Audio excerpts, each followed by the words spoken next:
Do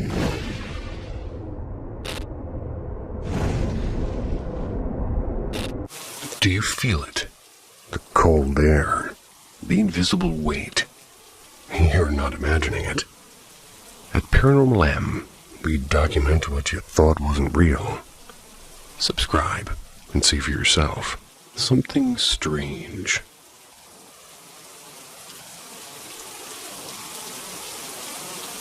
I'm not sure if dreams are something that counts as paranormal in the subreddit generally, but I'm having a hard time convincing myself that what happened last night was just a dream. Usually, I remember my dreams pretty well, at least when I have them. So the fact I remember this so clearly isn't what catches my attention. What did catch my attention is that it was very clearly my bedroom, the exact angle I was laying at, the exact scent of my air Febreze thing. Everything that I'd usually see in my room was there, yet it was a lot darker than it would usually be. I usually keep my TV on as I sleep. Just rain noises and a storm for the background or whatever. This struck me as odd, because whenever I have dreams, it's almost always about something completely unrelated to my real life. When I remember them, it's usually something odd and downright strange. Kind of without any rhyme or reason to it. Just a jumble of all the media I'd consumed that day. But this dream was so realistic, both in the way it emulated my actual bedroom without a flaw, and the way I could physically feel the way my mattress dipped from the weight of two people. That would be fine, but the issue is I sleep alone. My dog used to jump up into my bed when he wanted to cuddle, but he's pretty old now and hasn't done that in a long time. There was something or someone right above me or in front of me. Not anyone I recognized at all, or at least I don't think I recognized them. The only fuzzy part of this dream is them, meaning I don't remember what they looked like or if they were somebody I knew. Sounds kinda silly, but now that I'm thinking about it, it reminds me of a blurred face in a video, or that's how I remember it at least. This part is a little bit awkward to describe and recall, but it's important for the context, so I'll try to write it as safe for work as I can. They were sitting right in front of me, between my legs with their hands on my knees. I remember this part going by so fast, and for some reason it seemed like within an instant. Their hands went from my knees to the area just above my hips, like my lower waist or torso, that area. They sort of lifted me into an arch, and if this is written rather poorly, I do apologize, kind of uncomfortable to write about. The way they made me bend felt unnatural, and evidently it might have actually been unnatural. I remember what woke me up from this dream was actually the sound of my back popping, and the way I sort of just fell back down onto my bed. Now, I didn't stay awake for long after that, but I do remember my back aching slightly before I fell asleep again. Well, here I am now, almost 10 a.m. on a Sunday morning, with extreme lower back pain, and I don't know what happened or if anything at all. I just wanted to come on here and see if anybody had any ideas, or if it really was just a weird, strange dream and I might have pulled a muscle or something.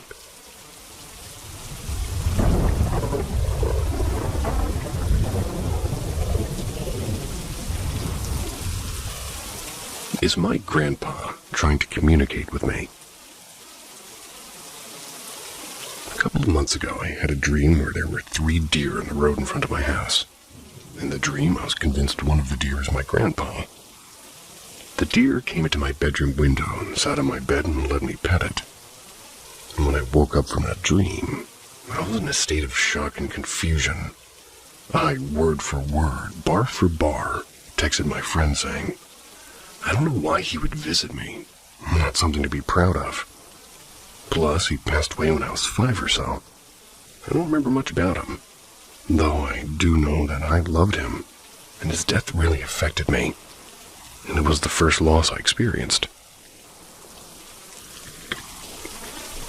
Anyway, the next night I go to bed and I have a dream where I get a letter and it says, "Of course I'm proud of you. Why wouldn't I be?" And it's from my grandpa. Something I found interesting is that in this dream I was aware of the dream I had the night before. Like, even in my dream, I was like freaking out. So naturally, I was in even more shock when I woke up and decided to look into it, and I found out that it was close to the anniversary of his passing. Fast forward to a couple of days ago, and I had a dream. I was in a Starbucks. I saw my grandpa, but it wasn't my grandpa. It just looked like him, so I was crying on the floor in the Starbucks. Because I saw who I wanted to be my grandpa, but I knew it wasn't him. Then, like a day or two after that, I had another dream. I was at school walking by the buses, and the new bus driver again looked like my grandpa. So in the dream, just like before, I cried and panicked. So I guess really what I'm asking here is, do you guys think my grandpa is trying to communicate with me, or is he just coming up in my dreams because he crosses my mind a lot? That's an either-or scenario.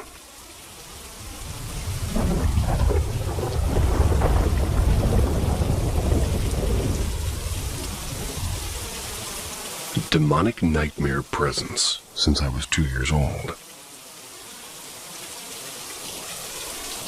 I can vividly remember when this dark presence occurred. It was the night when my newborn sister was brought home. My mom would play the sound of rain and waves to help me sleep. I remember falling asleep back then, though. It was very vivid. I had nightmares of my newborn sister being stolen, murdered, and being dragged by shadows underneath her crib. I felt powerless in these nightmares, and they continued to occur until I turned about 10.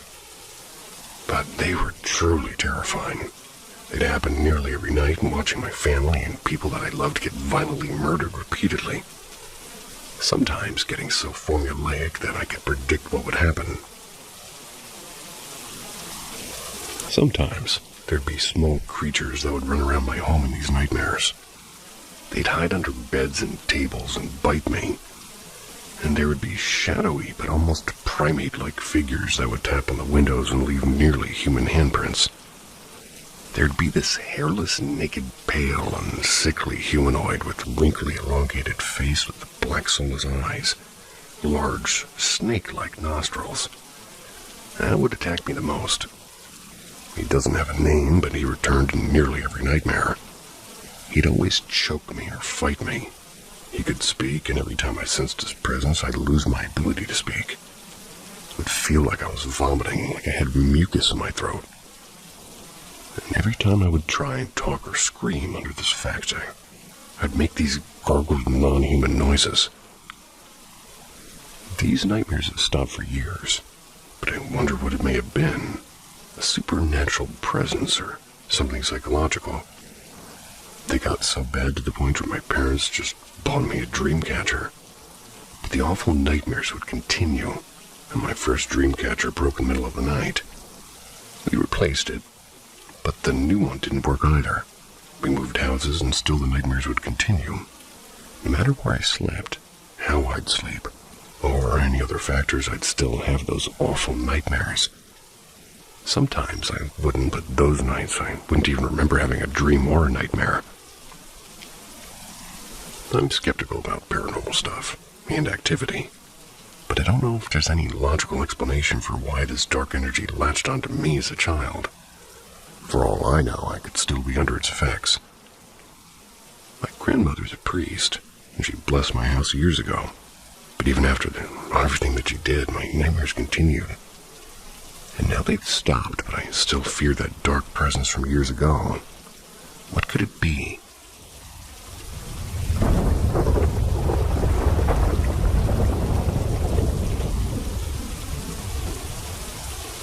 A shapeshifter slept beside me when I was a child. When I was around 6, my brother and I would spend days over at my family's friend's apartment. That was while they worked long shifts. My brother, being older than me, got to stay up and watch scary movies with the family friend. My bedtime was 9 p.m. I remember one particular night. There was a violent storm outside. I was sent to sleep alone in the dark bedroom. I could clearly hear the horror film through the wall, and combined with the thunder, I was immensely frightened. So much so, it hurt my chest. It physically pained me. The lightning casted shadows on the wall from the window, and the screams of horror from the film only worsened the situation. I was so afraid I got up and asked my brother to come stay with me till I fell asleep, which, of course, he refused. Once back alone in the dark room, I hid underneath the covers and almost began to cry. I was absolutely terrified. And suddenly I felt a movement on the other side of the bed and weight, as if something got underneath the covers. I was so relieved I started crawling under the blankets to get closer to them. Yet every time I got closer, they moved away, which left me confused. I lifted my head out of the covers and I saw someone the same size as my brother underneath the blankets. I stared at him for a while, not because of suspicion, but just letting my eyes adjust to the darkness. After a long moment, he told me to go to sleep in a very kind tone, that I can't come near him, and his voice was just like my brother's, but he sounded much kinder, and very soothing. I said okay, and I lay back down. Having him with me brought my soul at ease, and without another fuss, I went straight to sleep happy. The following morning, I thanked my brother for coming to stay with me, as opposed to watching the movie. He asked what I was talking about. Confused, I told him about the previous night, and him keeping me company till I fell asleep. And for some reason, this annoyed him, and he told me it wasn't him because he didn't go to bed until 2 hours later. And at the time, I didn't think much of it. Just made a note and went on with my life. And through the years, I've come to reflect on it more, and I've come to realize something far more unusual was maybe afoot that night. Perhaps even paranormal. Whatever that thing was, I'm grateful for its compassion. I only wish it appeared again to comfort me, and other frightening instances I've encountered throughout my life. Cheers.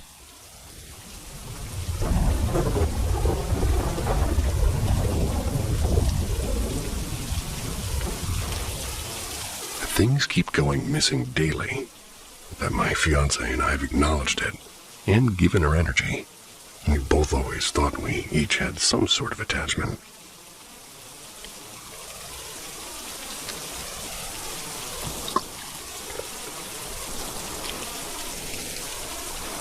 I've had a couple of paranormal experiences in my childhood.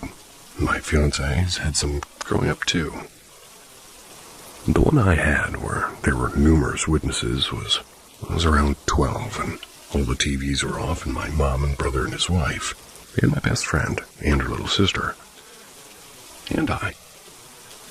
We were the only ones at my house, all standing in the kitchen talking, and out of nowhere, we hear loud banging, like somebody pounding on a door from upstairs and a male voice yelling something. I'm diagnosed with schizoaffective bipolar, so that's what makes this tricky. When I've experienced things on my own, maybe that's explainable. But when everybody stopped talking and looked wide-eyed at each other and we all heard it, even my adult brother and his wife and my mom were anxious to go check things, but quickly got it together and did, and found no one and found nothing. I've had other experiences, but I was alone, so those have always felt invalid to me. My fiancée growing up lived in this one house. It's a house that he and his family have said they all experienced crazy paranormal stuff in. Levitating heavy objects that his mom has even witnessed. A neighbor calling them when they were all on vacation, once asking if the old man that had been standing in the window for hours was okay, when no old man lived with them. His family used to always see my fiancé in rooms that he wasn't in, like he'd be asleep in his room and they'd see him in the living room. Couldn't have been him, I mean. I also experienced this once. I'd fallen asleep for a nap and woke up to him leaving the room to go to the kitchen, he told me. I drifted back to sleep, and then my eyes shot open and I was paralyzed, looking at him sitting next to me on the floor, just staring straight forward. But I knew he just went to the kitchen, and I could hear him out there, and I could move, and I tried to yell for him, and I couldn't. I was terrified, and I never experienced sleep paralysis before this incident or since then. I finally gained enough motor function to shut my eyes and turn my head away. And I just kept my eyes shut until I heard him come back in. And then I was able to move and tell him. I might not have an attachment, but I wonder if my energy has something to do with my experiences. Because I have very insane intuition and pick up on energy, and I'm very sensitive to it all. A few years ago, I went out into the kitchen in the middle of the night to get a snack. I was eating it by the fridge, and all of a sudden, 3 thick, empty glass wine bottles that were Halloween decorations, they just sort of rattled and flew off from the middle of the bar on the opposite end of the kitchen. Crashed to the floor, but didn't break. My sister was sleeping in the room and witnessed this with me. His other siblings, I've talked about countless paranormal type things that have happened over the years. We're in the same room to witness or hear them. None of us are, super into the whole paranormal stuff. And we always look for explanations on things because of still being some degree of skeptics. Okay, current day now. Things go missing out of their exact spots in our room on a day. We've both dealt with this type of thing here. But nothing to the degree of every single day. I'm wondering if it's happening to this degree because the first time it happened recently, we acknowledged it more than normal. We talked about it for a while. I started looking stuff up about it. It started with the gray lighter I put in the same spot always, and he had to watch me put it there. 5 minutes later, it's nowhere to be found, just to then reappear right where I originally put it, where it disappeared from 20 minutes or so later. So that got us talking about it, being that we both witnessed this and had no explanation. Started looking stuff up and talking about it. And now it won't stop happening with numerous things. Our DAP container that was sitting on the bed vanished, and we looked everywhere and still haven't found it. It's been a few days. Gray lighter that disappeared and reappeared and disappeared again just to turn up buried underneath stuff between our wall and mattress. Now this bag and his wallet is gone today after I watched him put it in the normal spot, and he always does this. Like last night before bed, and I can't find it anywhere. So 2 things that are currently still missing. Why is this happening daily now that we've given this type of occurrence more acknowledgement than ever before? It might have something to do with one of the things that you lost there. Maybe, maybe not.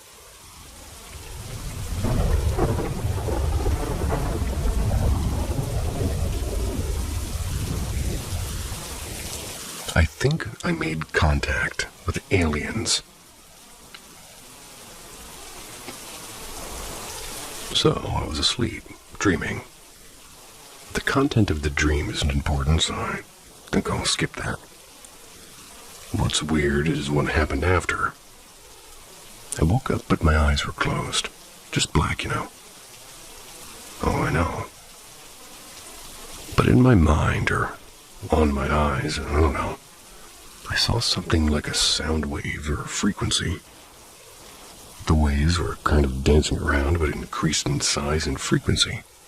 For some reason, I said, "Thank you for the dream, Mr. Alien Man." I think something made me think that they were involved somehow. I don't remember now, but that's what I said in my mind, and I was awake at this point. And as soon as I said that, they, as in whoever did this, zapped me with images. It's the best way I can describe it. There was an intense, very real and vivid case of sudden visuals appearing. It felt like there were images on top of other images. Well, calling them images is kind of wrong because it was more like symbols and shapes. Like a coded language. The shapes stacked sort of on top of each other made a kind of gray alien face at the top. I mean, from my point of view. The face moved and made facial expressions as the data below moved or changed. The face laughed. When I was zapped with images, I got scared and woke up fully. I mean, I was awake, but my body woke up too, reacting in a knee-jerk way. But my whole body.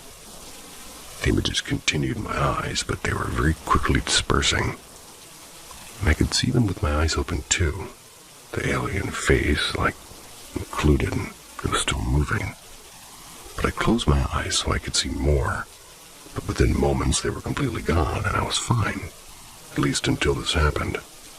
But as the image zapping occurred, I had a massive headache struck on my forehead. Then it went to the back of my head, but it was very bad, so I had to take a painkiller. Headaches on that level, well, sometimes last days for me.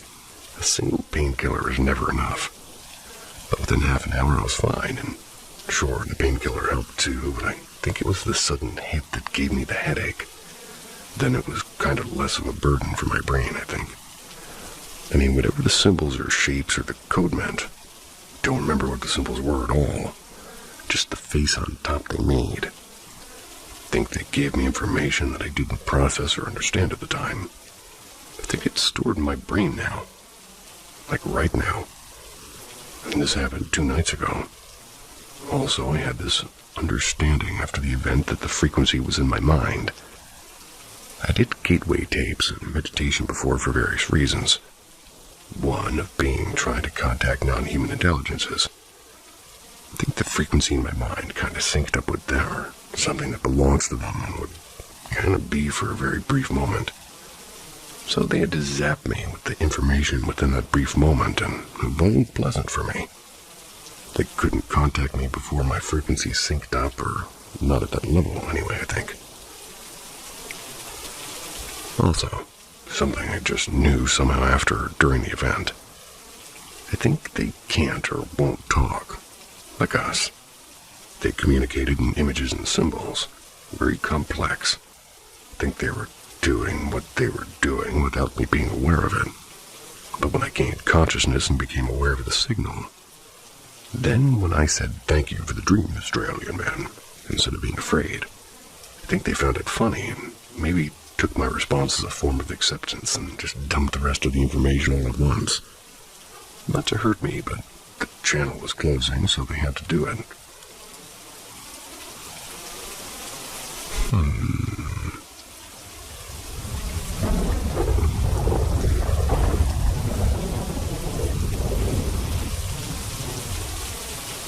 The Hat Man in the Caribbean.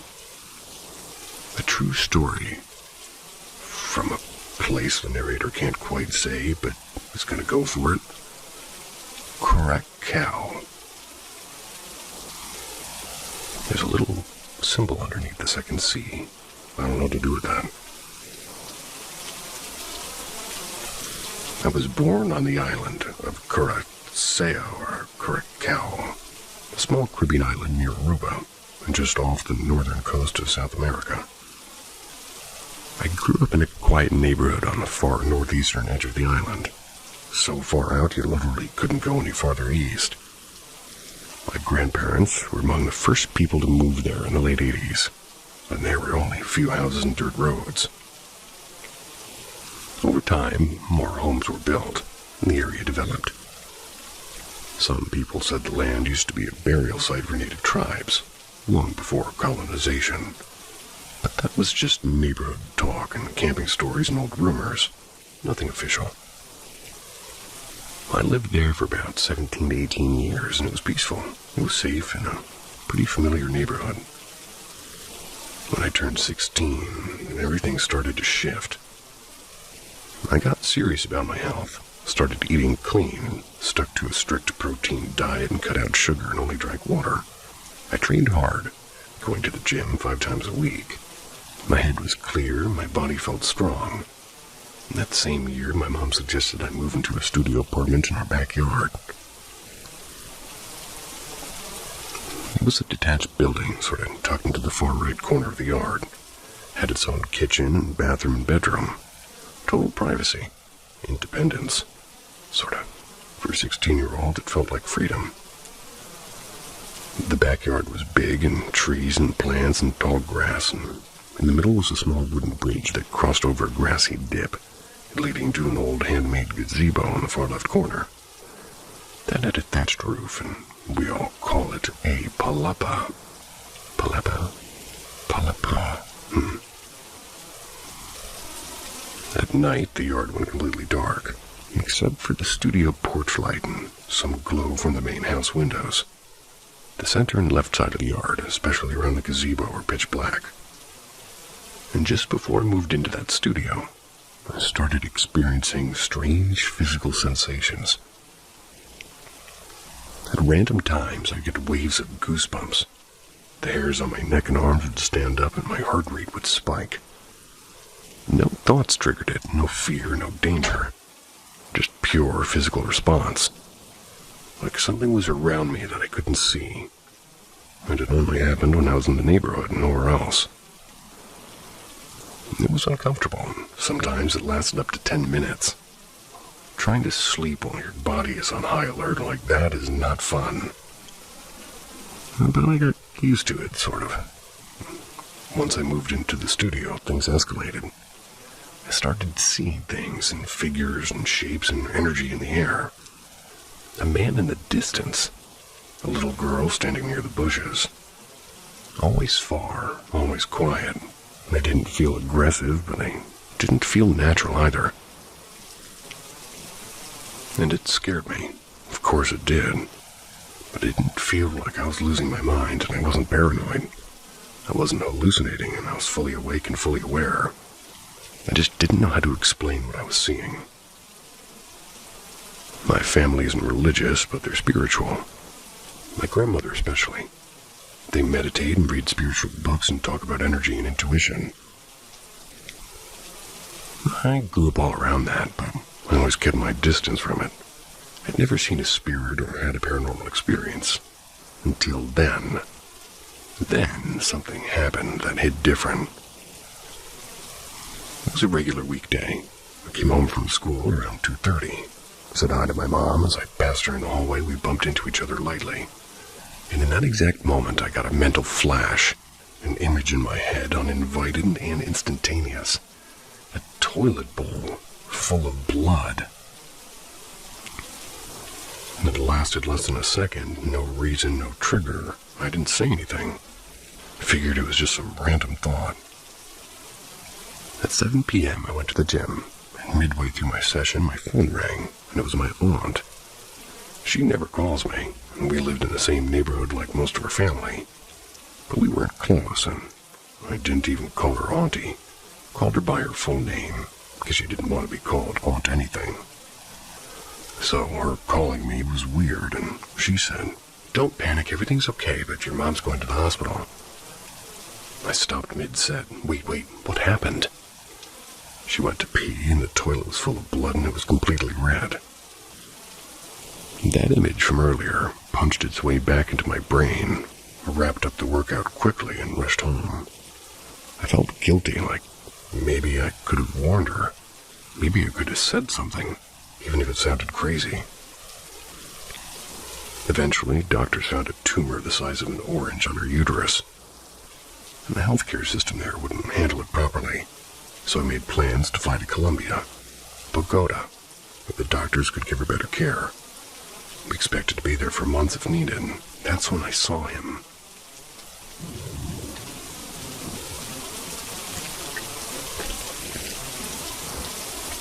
The first encounter. It was late at night and I stepped out of the studio with the joint lit. I sat down on the wooden bench on the porch, facing toward the gazebo. That's when I saw a figure standing dead center in the dark inside the gazebo. Tall, very tall. It wore a long cloak and a wide-brimmed hat, like a top hat or something similar. I couldn't see any arms or legs and no face, just the outline of a person completely blacked out like a void. But not just shadowy. This thing was darker than the night. I could still make out the vases or vases and wooden shelves behind inside the gazebo. But I couldn't see through this figure. It absorbed the space around it, and I froze, full-body goosebumps and heart pounding. I didn't know if it was looking at me or the main house where my mom was, but I could feel its presence. It wasn't moving, it wasn't speaking, it was just standing there, watching. And it scared me. I didn't panic, though. I just did what I always did. I ignored it and smoked my joint, went back inside and played some video games. But this time, couldn't stop thinking about what I saw. Didn't feel like the other sightings. Those felt like spirits and human ones. This one didn't. The second encounter. A few days later, I just left a friend's house nearby and I was walking home. It was already night. When I got to the backyard, it was completely dark. The porch lights weren't on and the switch on the far end of the studio against the right wall. And that's where I saw him again. The Hat Man. Same height, same shape, same hat. Still no face, just a tall black void standing right next to the light switch. I froze. I just stood there staring. My skin lit up with goosebumps again. I looked away and then back, and he was still there. Thought about going to go get my mom, but I stopped myself. I was 16. I didn't want to run. Maybe it wasn't even real. Maybe it was in my head. I walked toward him. Slow, steady steps. Each one felt heavier. And the closer I got, the more I could feel the size of him. The air around him felt thick. I stopped right in front of him, so close that if he was like a living being, well, he would have felt my breath in his torso. I placed my hand on the wall next to the light switch. I was staring straight ahead, but all I could see was black. Not shadow, but void. No features, no textures, no eyes, just complete darkness. I was standing face to chest with something that didn't make sense. For a moment I hesitated. If I hit the switch, will he move, and will I finally see what this thing really looks like? I flipped the switch. And in that exact instant he vanished, gone with the light. A few months later, we went to Columbia. The doctors removed my mom's tumor, and they told us if we'd waited much longer, she could have lost her leg. But we made it just in time. She recovered. She's healthy now and more radiant than ever. Never saw the Hat Man again. Also, good for your mom. But if somebody calls you, you don't finish your set, you just go. But enough parenting. Not once. For years, I pushed the memory aside. I didn't think too much about it, and then 12 years later, I was scrolling YouTube, and a thumbnail caught my eye. A tall silhouette in a hat. Title: Who is the Hat Man? And that's when everything clicked. I clicked the video and started researching. Reddit threads and first-hand stories. People describing exactly what I saw. The same figure.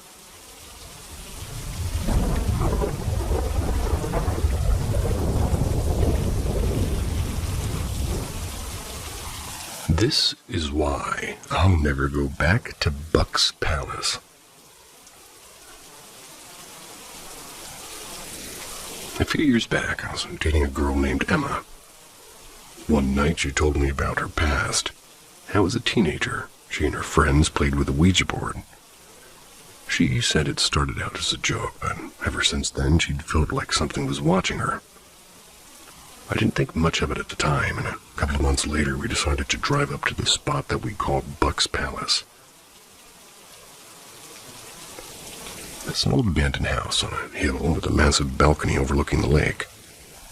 The house itself is locked up, but there's no fence or gate, so easy to walk right up. From the balcony, the view is insane. The lake stretches for miles with rolling hills in the distance. We started calling it Buck's Palace years earlier, because it's where I smoked weed for the first time with my friends. The name just stuck. That night, Emma and I brought a bottle of wine with us. No glasses, just passing it back and forth as we sat in the balcony, talking about random things and watching the sun fade over the water. The air felt thick, like it does before rain, but everything was calm and peaceful. Then we heard it. Clink. The sound of metal hitting the floor, like a spoon or a fork, and it came from inside this house. I froze, and I'd been there so many times and never heard anything from inside of it. The place was supposed to be empty. I looked at Emma, and she was already staring at me. "Did you hear that?" she whispered. "Yeah, let's go." We stood up and started walking around the house toward the parking lot. As we passed by one of the big windows, bang! Something slammed against the glass from inside. We jumped and quickened our pace. Gravel crunched under our feet, and we rounded the next corner. Thump! Another hit, and louder, another window. Felt like something inside was moving with us, hitting each window as we passed it. We broke into a run, neither of us saying a word until we made it to the car. As soon as we made it to the car, I turned around to look at the house again. And there it just passed through me. I felt it, like a wave of cold, heavy air pushed straight through my chest. Not wind, not fear, something else. For a few seconds, I felt a strange rush of emotions, and joy and fear and excitement and a weird sense of fullness. Like something had brushed right through me. I couldn't speak. I rushed in the car, and Emma kept asking what was wrong, but I drove there gripping the steering wheel with hundreds of questions in my head. Haven't been back to Buck's Palace since.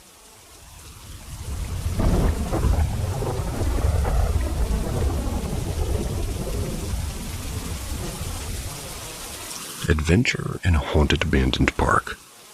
Help me understand if it's a known form or spirit or something. 2 summers ago, a friend of mine invited me to go with her, and I guess some of her friends, to an abandoned park in our city. I agreed, and we made our way there, entering through a hole in the gate. Once inside, we saw how, well, nature had completely taken over the structure and the pathways. We walked along a dark, narrow path surrounded by overgrown plants. Eventually, we reached a sort of amphitheater. It's where we decided to stop for a few minutes. The path there had already made us feel uneasy and a bit anxious. Some of us, including me, felt like turning back and leaving the park, while others wanted to keep going. Since the majority wanted to continue, we reluctantly decided to follow them. We took a narrow path beside the amphitheater, so narrow that we had to walk in a single file. The first to enter was the guy considered the most fearless of the group. He hadn't shown the slightest sign of fear during the whole exploration. But after just 3 seconds, he turned around and came back with a worried expression on his face, which really unsettled us. He had been the most upbeat person until that moment, and he told us he saw the plants moving strangely. Suddenly, we heard crying, the sound of a young girl crying, strangely loud and clear, which scared all of us. And despite the fear, the brave guy said he felt a sense of responsibility to check if somebody actually needed help. So he went back to investigate. Shortly after, we saw him running back, pale and terrified, telling us to run. The crying had grown louder, almost turned into a scream.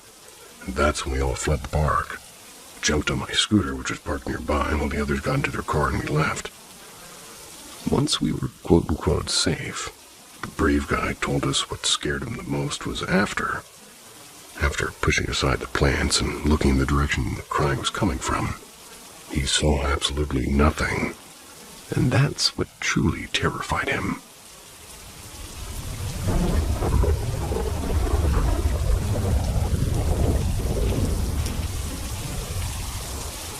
Two encounters, same location.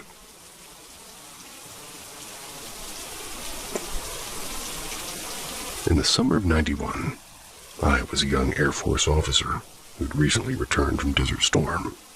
Finally had a chance to get back home to visit my parents. They wanted it to be a special occasion, so they rented a cabin on a lake nearby. It was an old place with a sort of saddled-back roof, but it was perfect for a reunion. All my aunts and uncles were going to drop by at that point, and we're all just kind of enjoying the lake time. One night near the end of my stay, my brother's friends were all over and were sitting around the kitchen table and telling stories of our lives growing up out in that farming area. We all grew up in old houses and had tales of weird noises and other spooky events, most easily explainable. One of my brother's friends was sitting to my left. He had a pack of cigarettes sitting at the table with a big lighter sitting on top of the pack. This was common for smokers at that time. The cigarettes and lighter were in my field of view the whole time, but just a little bit to my left. All of a sudden, the big lighter shot across the room and right past him. It was as if somebody had flicked it. He was staring at me, and I was staring at him, and both of us wondering how the other had done that trick when the lighter was clearly in everyone's sight. About 4 seconds elapsed. There was a clicking of a latch on an old china hutch up against the wall at the end of the table, and the door of the hutch just slowly opened up. The atmosphere in that cabin completely changed. It was almost electric for the rest of the night. None of us staying there could really sleep well after that. Flash forward nearly 10 years, and I'm now married with 2 young kids of my own, and still in the Air Force. My father had passed away a few years earlier. My mom was living in a small apartment near the lake, where we were planning to go visit. I didn't want to crowd my mom in her small apartment, so I decided to rent a cabin at the lake, and wouldn't you know it, the only one for rent was the same one from before. I told my wife about the events of my last visit, but neither of us were intimidated by it, so we rented it and had everyone over. Nothing happened until the last night we were there. We had put our kids to bed next door in the living room, with the nightlight on, kind of gone to bed ourselves.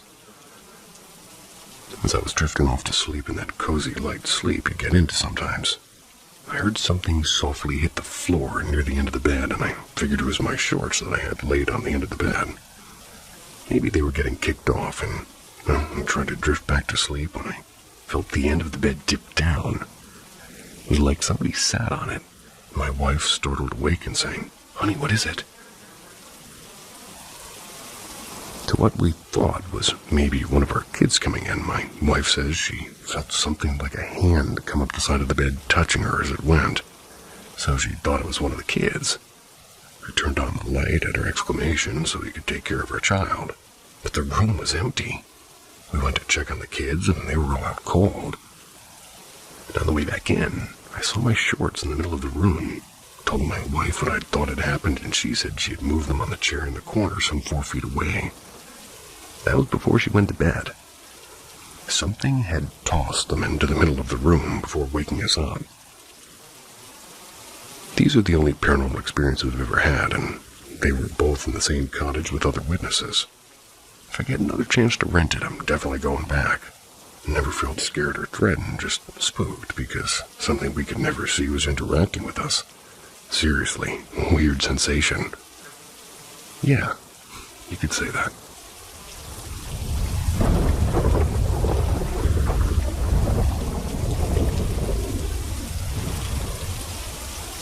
Multiple paranormal encounters in the same house.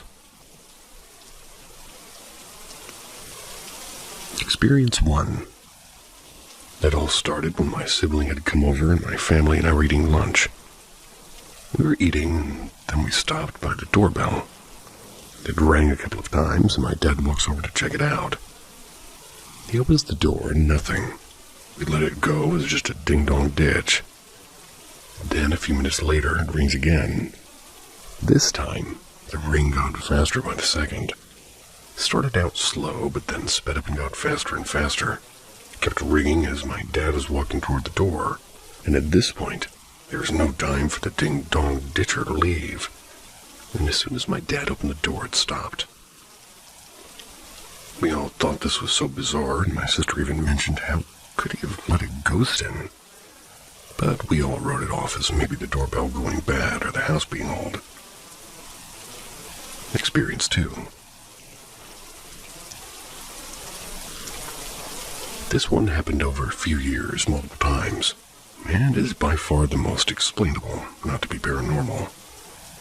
But anyways, I lived in a bedroom that was connected to another room via a Jack and Jill bathroom.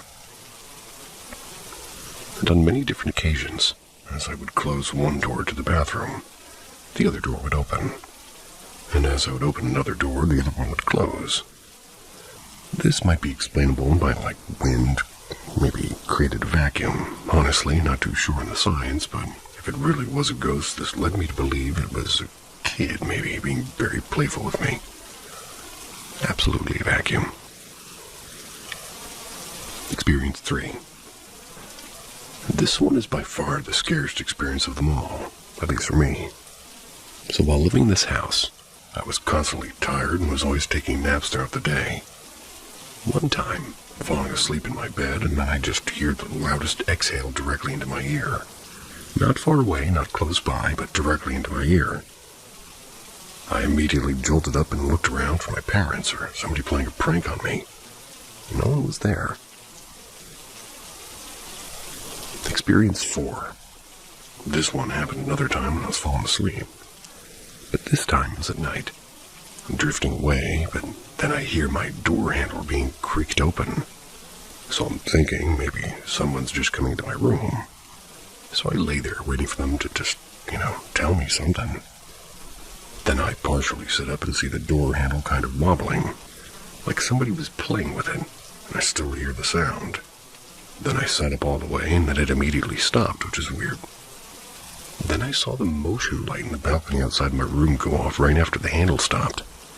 This was truly creepy to me, and I have no idea why, but this really felt like a little kid. It was almost just like a gut feeling. Experience 5. This experience is another reason why I thought this kid was always trying to play with me. I had this graduation balloon for a couple of months in one room connected to my bedroom, and it just sat there deflating for a while. I didn't do anything about it.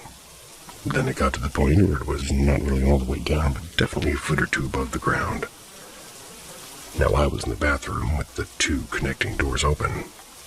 There was this other small shower and toilet room in the bathroom, and that's where I was. So this balloon that was in the connecting room turned the corner into the bathroom, traveled 2 rooms to where I was in. I kept pushing it into the sink room. It just kept coming back to me. And then after 5 minutes of this, I realized this might have been this kid. So I said, "Please stop with this.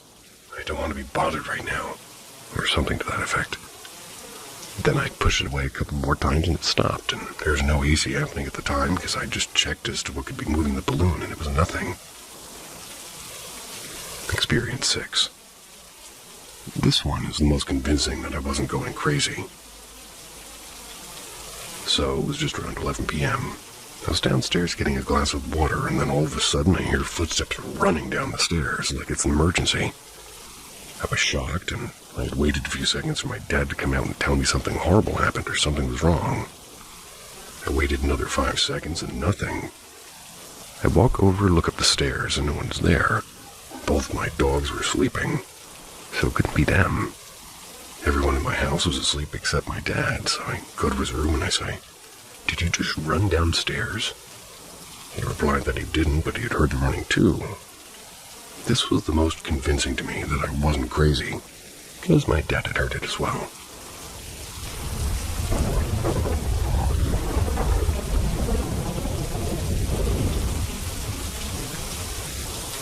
The man in the field. Thankfully, this didn't happen to me, but to my older brother. However, I will be writing from his point of view. This happened a few years ago, when he was around 17 years old. And one thing to know about my brother is that he isn't scared very easily. Or if he is, he does well at hiding it. However, when he was telling me about this experience, he looked pretty shook. Upon asking him earlier today, he told me that he didn't remember the story. A strange detail I thought I should include. He says he vaguely recalls something happening in the forest, but he's not sure about the specifics. For context, we live in the rural part of the English Midlands. In some areas, there's fields that stretch out as far as the eye can see, with many dense forests sitting right next to them, sometimes separated by a thin road. There's many dog walkers and families and gone-smoking teenagers who visit them during the day, but at night they're usually entirely abandoned. And so, this is where the story begins. The sun had almost entirely gone down, with just enough light to see. One of my mates had recently gotten his driver's license, so he took me and a few others out for a drive. We decided to go to a local forest, which looked very creepy at this early stage of night. However, most of us, me included, we'd grown up living near this forest and knew it like the back of our hands. Because of this, we were not frightened. We got out of the car and began walking around the forest, looking for a place to sit down, and kids often build dens out of sticks and moss where they're usually pretty sturdy, so I started searching for one of those. They were usually more dotted around, so I probably wouldn't have this taking too long. Halfway through our trek deep into the woods, one of my friends paused. We asked him what was wrong, and he shushed us, motioning for us to listen. We all stood impatiently, suspecting that he'd heard a twig snap as a result of an animal stepping on it. A common occurrence. How wrong we were. A low hum vibrated through the air. It sounded like it couldn't be more than a few meters away. It was a man's voice, but cracked and damaged, like that of an elderly person. The hair stood up on the back of my neck, and there had been no cars other than that of our own. And that's at the entrance to the site. The sense of imminent danger filled my gut. It must have done so to my friends as well. We wasted no time and ran, not stopping until we got back to the car. Still gasping and sputtering for breath, my mate leapt into the driver's seat and we sped off. We stopped in a nearby lay-by. We stopped in a nearby lay-by. A lay-by? Once the panic had worn off, got out of the car for some fresh air after the shock and talked about who or what the voice could have belonged to.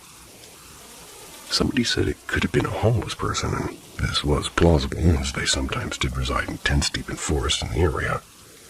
However, they usually kept to themselves to avoid being reported. We looked out on the forest's edge, which was now in the distance, and in the field that surrounded it, the sky was dark blue. It was getting progressively harder to see.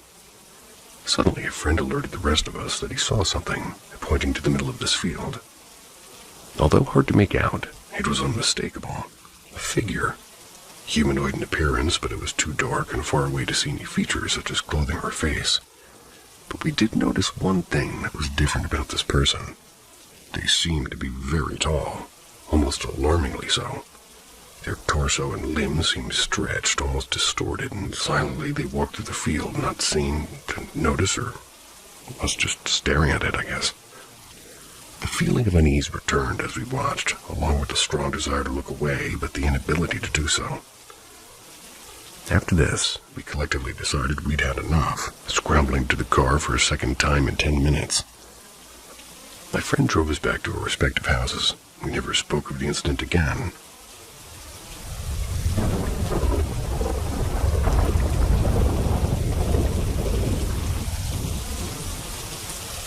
Appalachian Night Swim.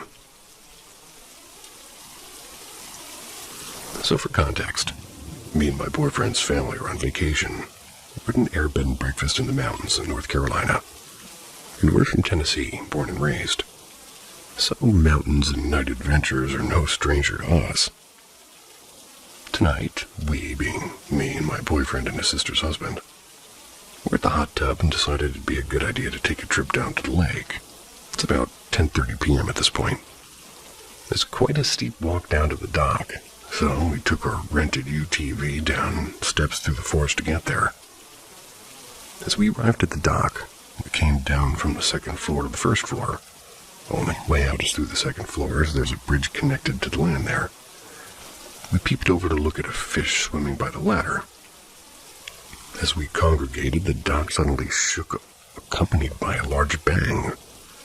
Of course, we broke into somewhat of a frenzy trying to figure out what the noise was, trying to rule out any possible explanations like weird earthquake or big fish hitting the bottom of the dock. And as we did so, we returned to the second floor of the dock, looking around for answers.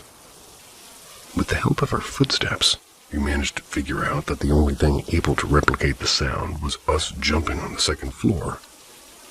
We sort of freaked out after this, quickly made our way back up to the UTV with strange rustling coming from the bushes, sort of like following us. I'm not sure, it was absolutely terrifying, and a little inexplicable to us. I don't think it could have been a deer or a large animal because it's a bit of a tighter squeeze across the bridge with the railing.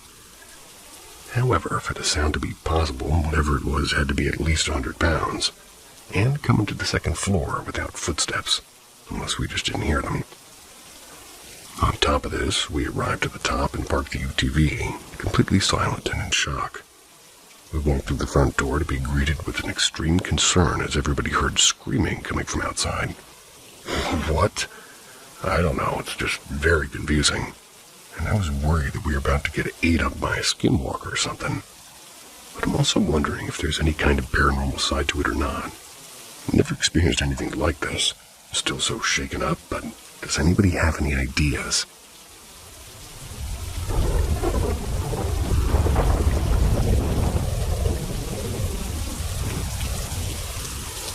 A creepy encounter during a wedding. When I was around 11 or 12, there was a wedding near my house, and I was invited. I went with my mom, and weddings at night are pretty common where I live. At the wedding, I'm hanging out with some neighborhood kids who were older than me. Most of them decided to go to a nearby park, which was right beside a temple. The scary part was that both the park and the temple were located inside a forest. It wasn't a huge forest, but it was still creepy at night. There was another kid. Let's call him Max. They were about 14, a couple of years older than me. Max and I also wanted to go, but when we asked our moms, they said no. And obviously, we were disappointed, especially since the others had already gone ahead. After a while, we started feeling bored and kept bugging our moms to let us go. Well, eventually they gave in. Alright, we were finally excited and we were heading out. The path we took was dimly lit, with the occasional street lamp flickering above us. On the right side of the road there were houses, but on the left side was swallowed in darkness. It was all forest. As we walked, I started feeling strange. Couldn't explain it, but something in the air felt heavy. I suddenly had this cold sensation running down my spine, like someone was watching me from the trees. I didn't say anything to Max at the time, but I kept glancing toward the woods, half expecting to see something or someone peering out. As we were walking, we passed by a house on the right. It looked completely normal, nothing strange. We had seen that house plenty of times before since we lived nearby, but this time we saw a woman near the main gate of the house, next to a water tap and a few buckets. She was washing clothes. We thought it was weird, like who the fuck washes clothes around 8:30 p.m.? Don't remember the exact time, but it was late. And still, we ignored it and we kept walking. Suddenly, the woman stood up and started walking toward us, and fast. She was speaking in an aggressive tone. It felt like she had been waiting for us. At first, we thought she was someone else, but she kept coming closer. We couldn't understand a word she was saying.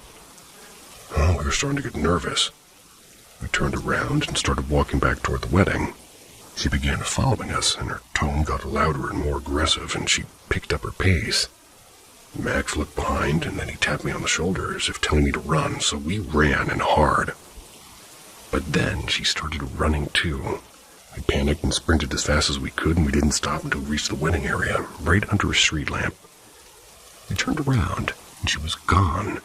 Just vanished into thin air. We didn't see where she went, and we never saw her again.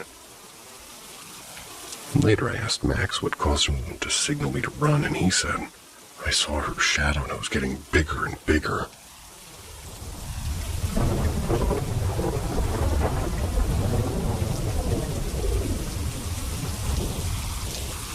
My experience of paranormal activity.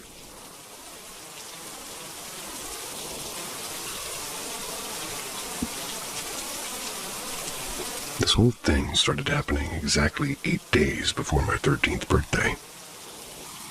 My birthday is on the 28th of September, so this started on the 20th of September.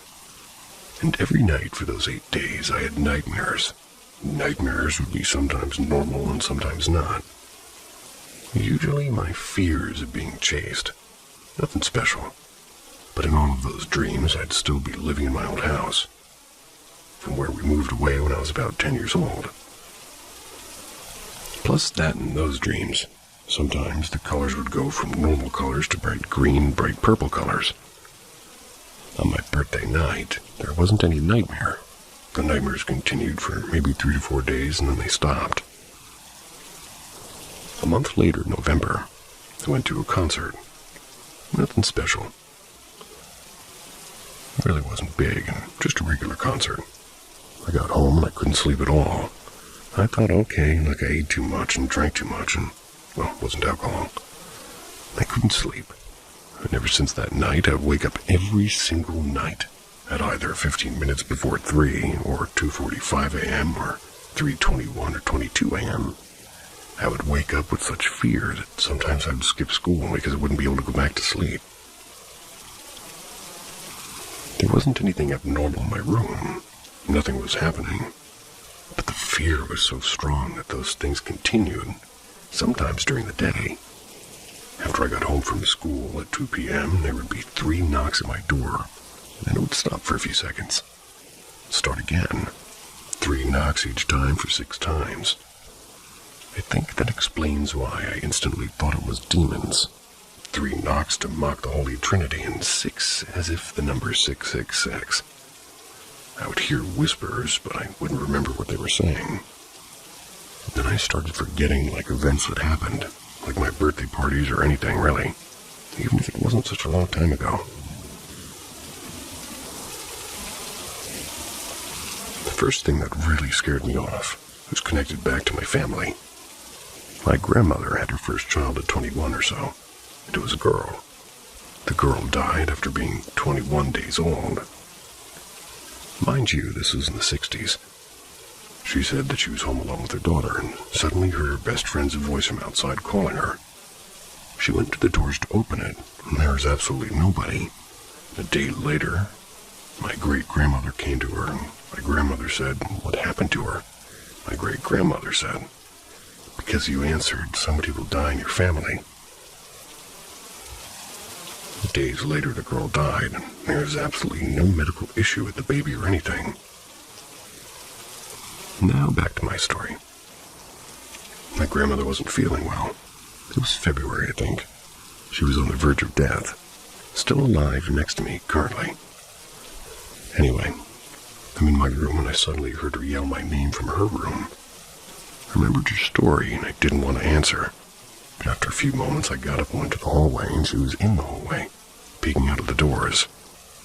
She came back in, and I was like, "What did you want?" She said she heard somebody knock on the doors and call for her.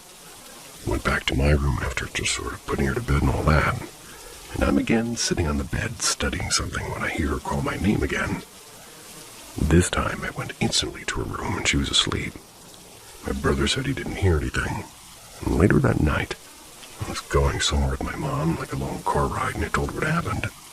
For some reason, she got so scared, she was like, "Do not ever do that again. My grandmother's got better things." Or, excuse me, my grandmother got better, etc.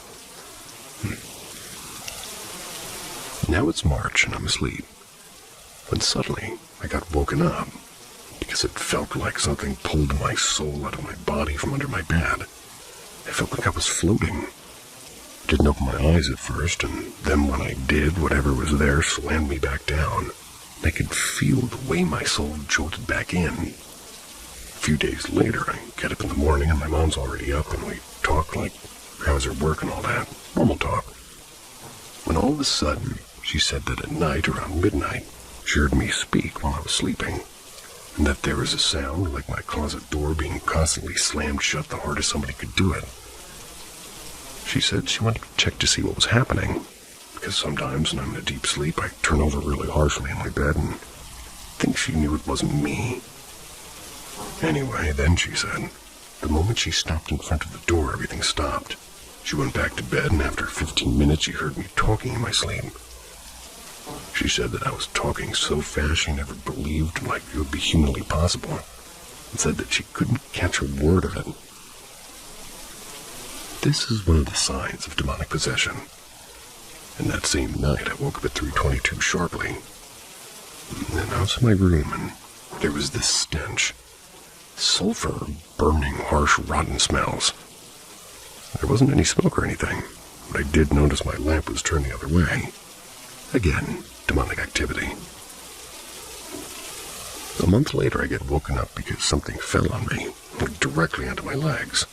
I felt the pain so badly, but I don't remember really much because I was still half asleep.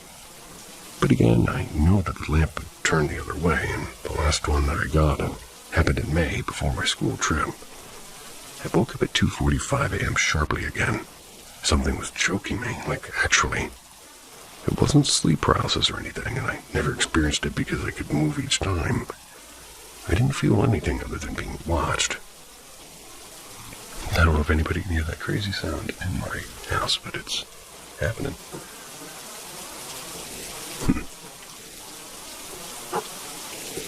Where was I? Back to the story. Something was choking me, and I opened my eyes, and I think there was a person that went out of my doors, but I instantly went back to sleep. And in the morning, I asked my mom if she maybe came into my room. She told me she wasn't feeling well that night, and her blood pressure was like 190 over 160. She was up all night with my father. She said no, and nothing happened after that. I asked ChatGPT what that might be, and it told me that I was in extremely deep and hard depression that was basically like days before possession. ChatGPT. I forgot to add, during this time I felt extremely disconnected with God and pretty much everything religious. Couldn't stand anybody who was religious, and I started to get really angry whenever people talked too much about God or whenever I saw something like a crucifix. A lot of people are like that. Anyway, I never wish this on anyone, and it's extremely scary to experience something like this. Heard that some exorcists or whatever say that sometimes oppression is a lot harsher than an actual possession. I don't know for sure. What do you guys think? I want to know what's banging outside, or what is that? See ya.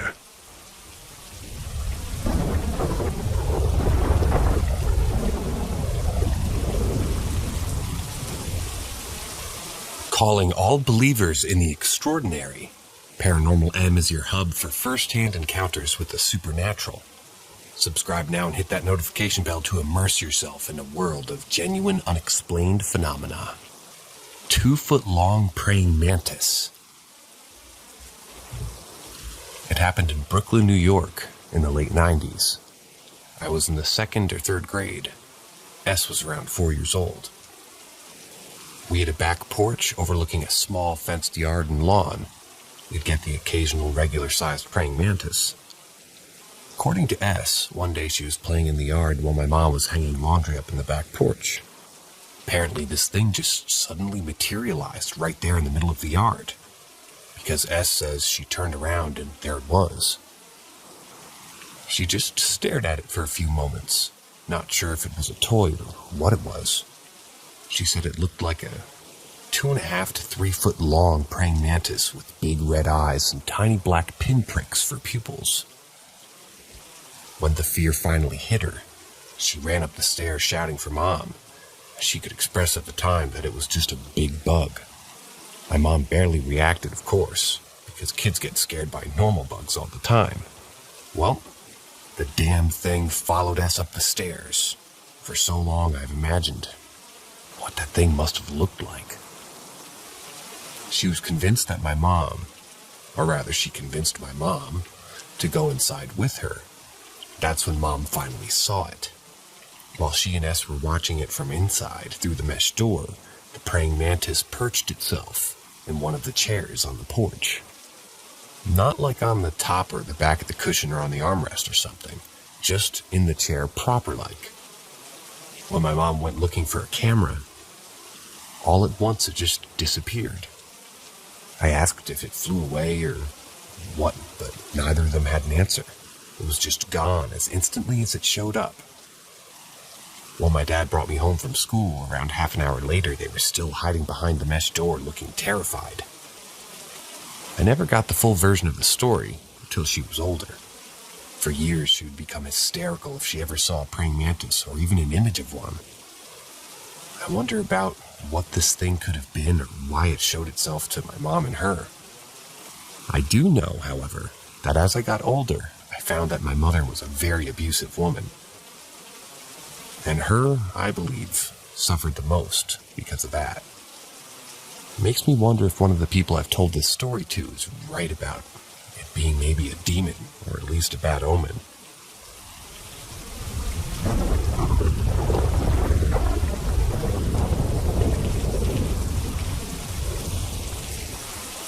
Double mirror reflection. We have a full-length mirror in our bedroom that my wife will sit in front of when she's getting ready to go out. She sits down and puts on her makeup and sometimes listens to music. It's angled in such a way that I can see her reflection in our bathroom mirror as I come out of the shower.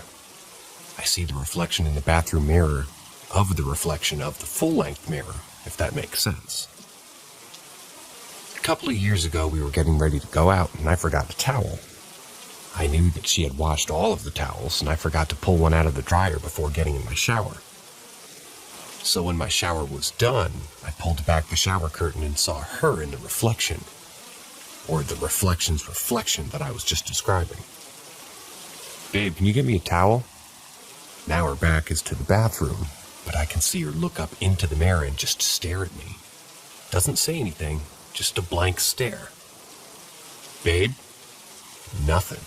No response, but that weird stare. I figured she was mad that I didn't grab a towel, so I walk out of the bathroom naked and wet and head downstairs to our first laundry room. It's on the other side of the kitchen.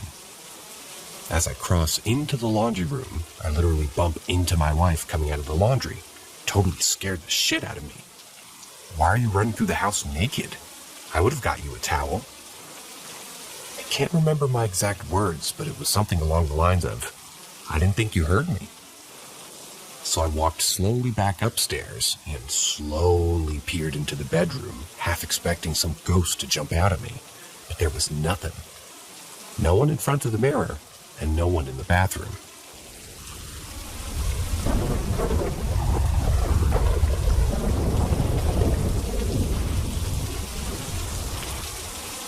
Ask Reddit. My stepmom had a dog, a Bichon Cocker Spaniel, so fairly small. That kind of became my dog after my parents got married. My first ever dog I lived with was him, and I knew that he loved me. A couple of times in the 4 or 5 years that he was in my life, I'd saved him from some large dog attacks while on walks and saved him from drowning. And I think he quickly realized that I would do anything for him to protect him. The house my parents bought and moved into has a basement, like most do, and this house is fairly new, like a decade or so. So it's not like a super creepy basement, dark and dingy, stuff like that. Before I moved out of my room, it was in the basement, in the corner where you could see the whole space and stairs from the doorway. There always felt like there was something in the corner of that basement. And every now and again, my mind would see some sort of 4-legged, threatening creature that would growl towards me, and something would just come at me. Usually the dog would be asleep with my parents in their room upstairs, but he started a new habit in this house of before going to bed, he would take a trip downstairs, kind of say goodnight to me, make a round in the open space, and then go back upstairs. Kinda odd, but the space always felt clearer after he did that. It was a habit that he didn't do before living in this house, but he never missed a night of it, even after we moved out. One very sad day, poor little guy died of cancer that came from nowhere and spread through him like wildfire. He was cremated and the ashes were spread all down by the river, the dog park that he loved. Even though I don't live there anymore, I of course could go to visit, and the basement has mostly been turned into an entertainment center, so we do spend a decent amount of time down there. I still get that feeling that the creature is there and watches us. One night, however, as I was leaving the entertainment area to go upstairs, I felt the presence of this thing again. Couldn't make myself turn around, so I kept walking, but a little bit faster. I swear, out of the corner of my eye, a little white dog rushed from my side to behind me. On the bottom step, I turned around and I swear I could see our dog sitting confidently, staring in the direction of the creature. He looked to me for a moment, and his face told me, "You had me, now I have you." He got up and walked around the corner, out of view. The feeling of the creature was gone. I never felt it again. But every once in a while, I can sense my little man making his rounds.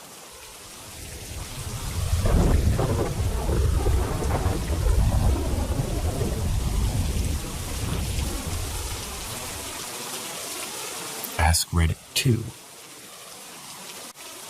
A few years ago, after I had graduated Bible college, a couple of college friends and I had been out for coffee and chatting late enough that the shop had to close.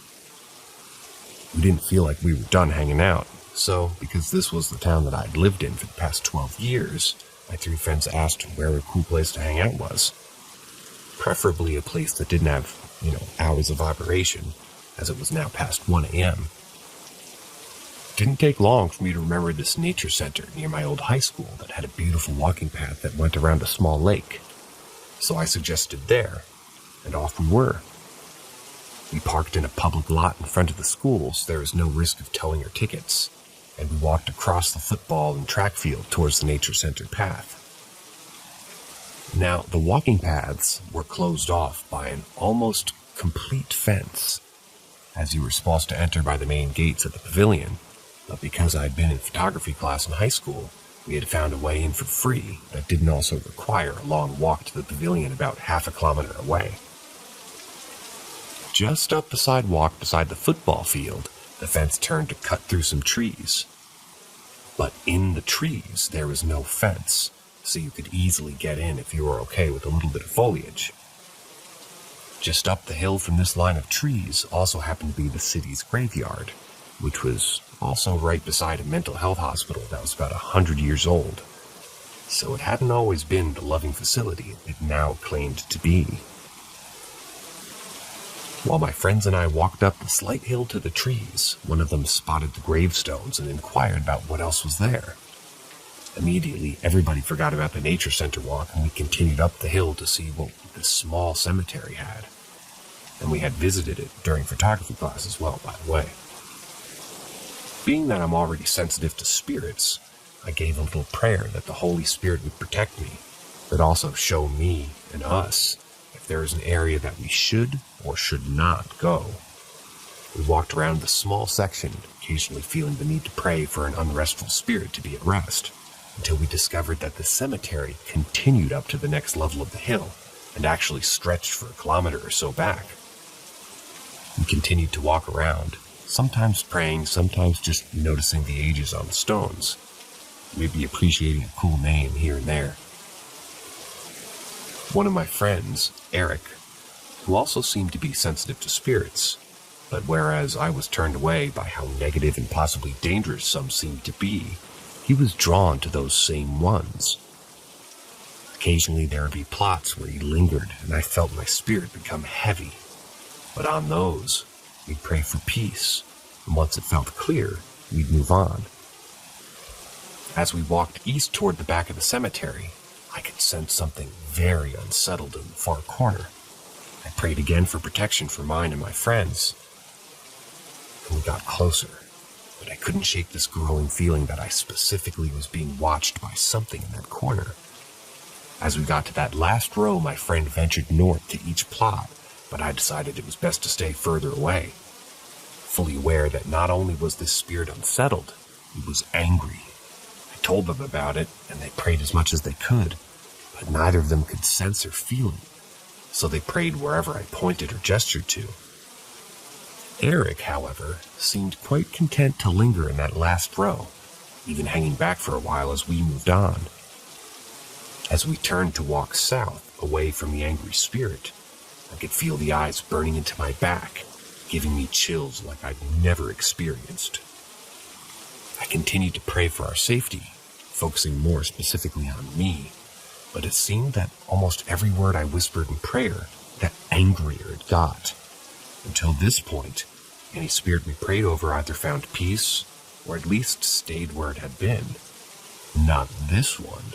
As we moved further away, I could feel it was just as close. My two friends decided it would be best to have one on each side of me, almost as protection. They had hoped that Eric was further behind, and that would cover my back. Well, it didn't. It kept walking, and it kept following, getting angrier and angrier as we went. I checked over my shoulder over and over, almost expecting to see some sort of creature physically following. But still, it was only a dark shadow, almost unnoticeable, almost excusable. There came a point as we neared the southernmost path that all of a sudden, out of nowhere, I couldn't feel it anymore. It was gone. It was like it had reached its tether point and couldn't go any further. I breathed deeply and I relaxed. We were finally in the clear. We turned west and kept walking, and we could see our exit only a few rows away.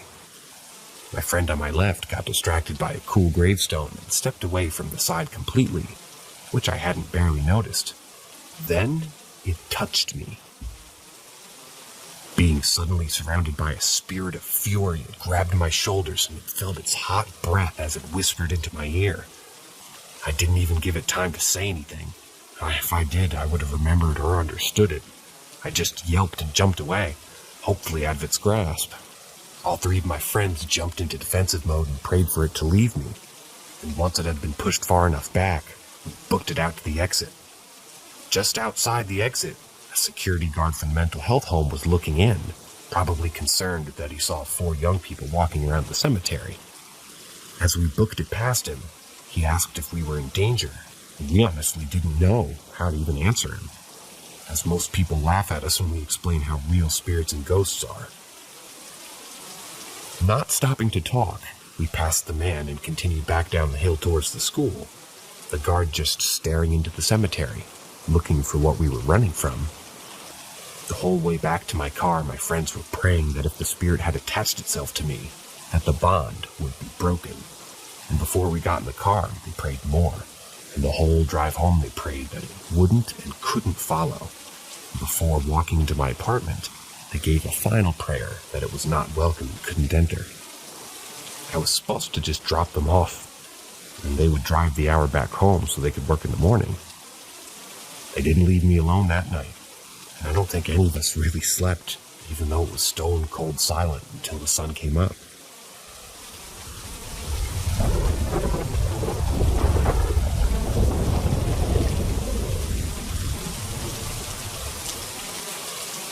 So I'm no longer allowed to talk about paranormal things in my household. I'm married, 23, and now I have 4 dogs. Because I've had quite a few things happen to me growing up. On July 4th, 2020, in Alaska, me and my wife, my buddy, and his wife decided to go to the hot springs and rent a cabin.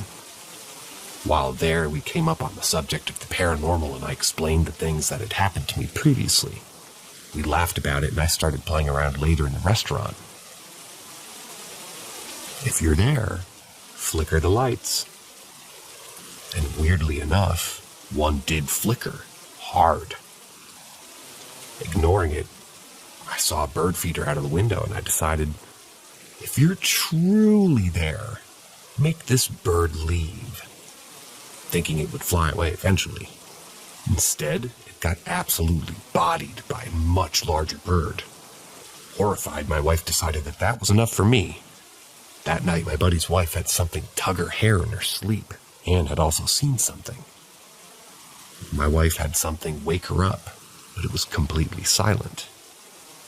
After going home, our household there continued to have paranormal noises, and our 2 dogs at the time occasionally stopped and stared at the doorway with nothing there, or where they were looking, and they'd just growl and bark viciously, like hares standing on their backs, more than I've seen when there's actually fighting or they're fighting each other or anything scary like that.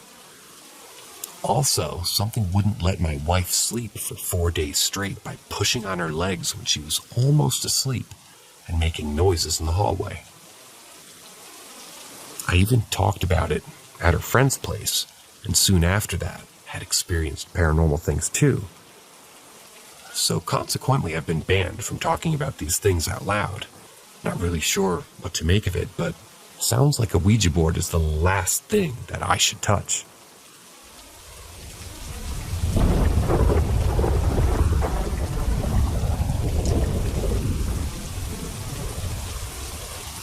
Am I schizophrenic or just seeing ghosts? My family's always been said to be spiritually inclined, and I've always been on the edge on believing it, so I want people's opinions. The shadow figures that I've mostly seen in public, quite a few surround my house and reside in my neighborhood, but I've only really interacted with one. I was home alone, sick, out of my mind, and went to go take some meds. Then I felt a tap on my shoulder. It was a rough and urgent tap, so I turned around. Even though I was leaning on the counter, I saw a man walking up to the window. I got down behind the counter because I kept feeling something pushing down. And I raised so I could see, but not be seen, and saw that he had a pistol in his hand. I ducked back down and turned to see a shadow that looked like he had a fedora and a trench coat on. He disappeared after, and now he just stands by my house's back gate. There's 5 in my school, 10 in the middle school connected to it. I was in the middle school, and there was a small program called office work. We were like securities for APs and teachers, and they were working in the consular office.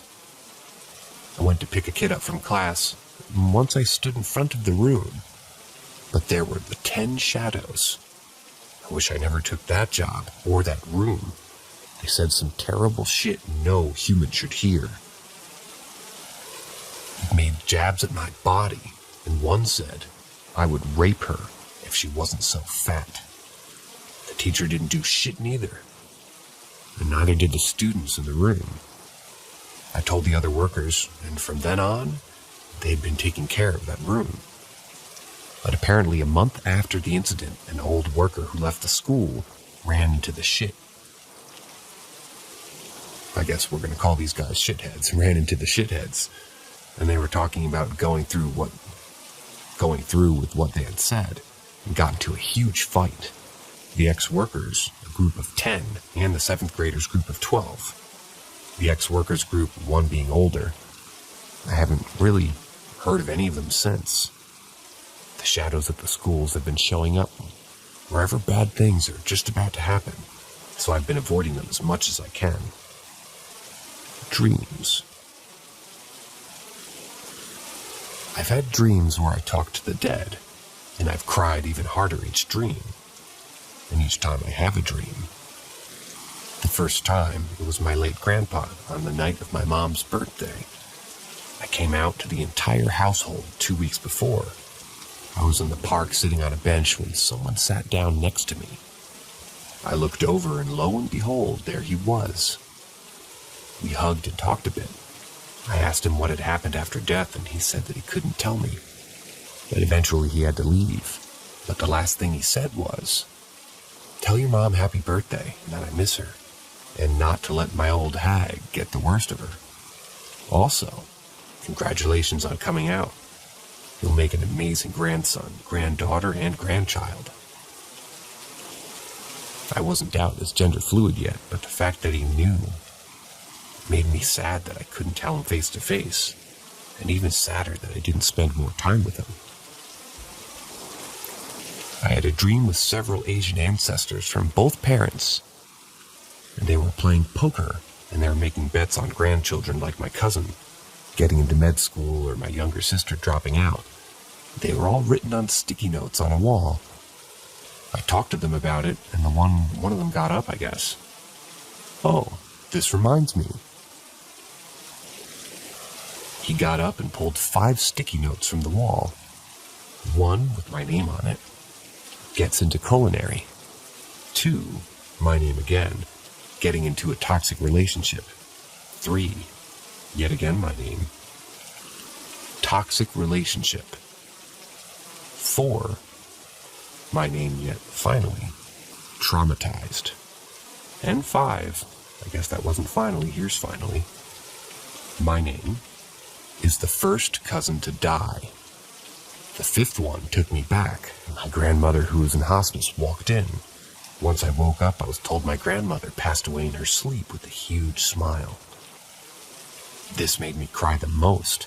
I had a dream where I was watching a Victorian kidnapping/murder, whose death was passed off as suicide, and ran from the killer, where they were safe for a month and eventually killed by an uncaught killer. They didn't tell me their name. They didn't talk. They just sat with me and wrote a will and wrote to me in a notebook. But I couldn't find any source other than a photo of her tombstone in real life. I watched as her life was taken from her, and I couldn't wake up or move. I couldn't do anything. From that point on, I haven't had any more dreams for a month now, but the shadow figures keep closing in on the house over the past week, and I don't know what it means. I want to know if I'm just mentally ill, or if I'm actually seeing ghosts.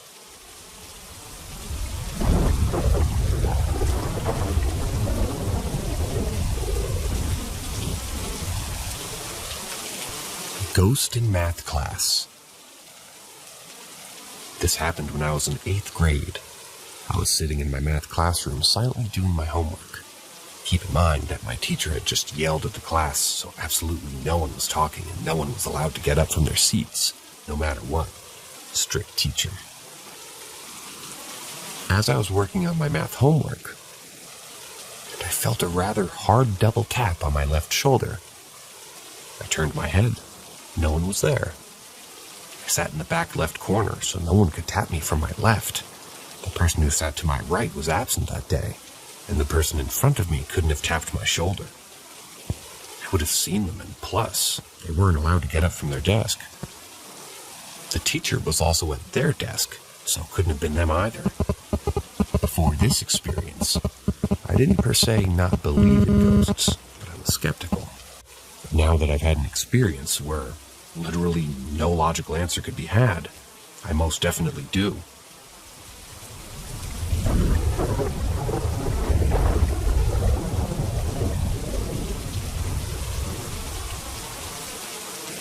Dream visits. My granddad was my best friend, and when my nan passed away, I promised him that I wouldn't let him be lonely, and I'd like to think that I was a pretty good granddaughter. I was lucky enough to have him in my life until I was 27. As I got older, we got closer and closer, so it completely destroyed me when he died. I was 5 minutes too late at the hospice and missed him last moment. But I'll never forget laying on the bed with him and hugging him when I did get there. My heart really did break that day. I had a very difficult time coming to terms with his passing, constantly telling my then fiancé that I just want one more hug, one more hello mate, one more anything. One dream I dreamt that I was going to go use the bathroom downstairs, and as I walked into the dining room, Granddad was just standing in the doorway. I ran toward him sobbing, and he simply said, "No." I said, "But I just want a hug," and he said, "If you hug me now, you'll always want another one. And you can't have any more." I stood there crying, telling him how much I needed him, and he just smiled that gorgeous cheeky smile of his, and I woke up. It felt and still feels so real. I'm so certain that he visited me, and it happened again 4 years ago. I had just given birth to my son, and I dreamt there was a knock on the door. I opened it, and there was my granddad, wearing his familiar clothes and leaning on his walking stick. I just stood in shock while he said, "Okay, Sam, let me see the boy."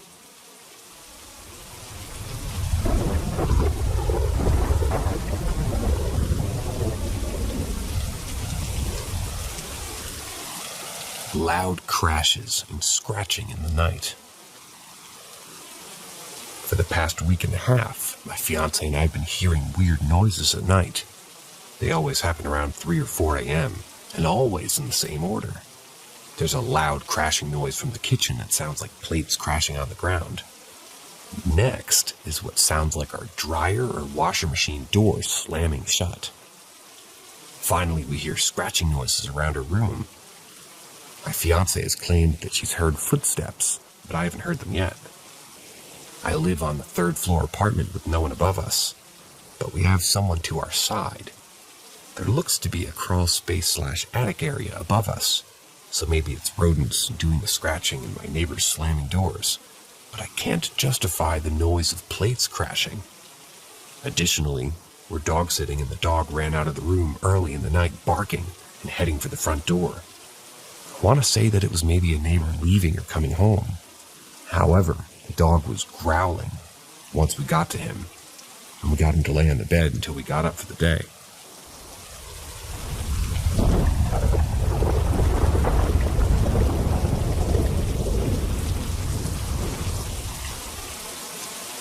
My dead granddad spoke to me through the phone.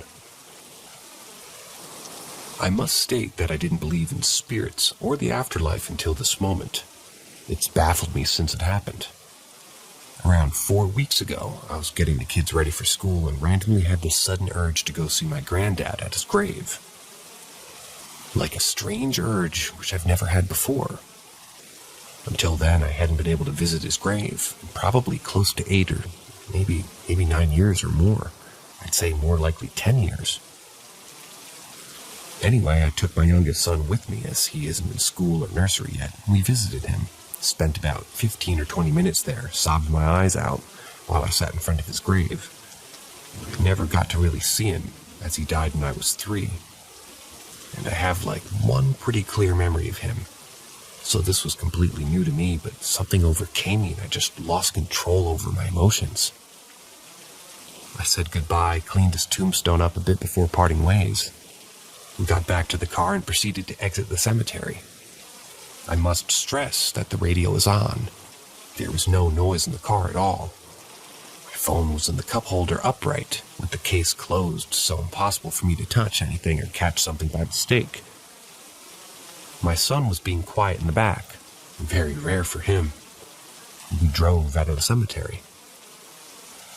We got no more than 15 or 20 seconds down the road when my phone's voice, Bixby/Siri, literally said, "Hey, that was really nice spending time with you today.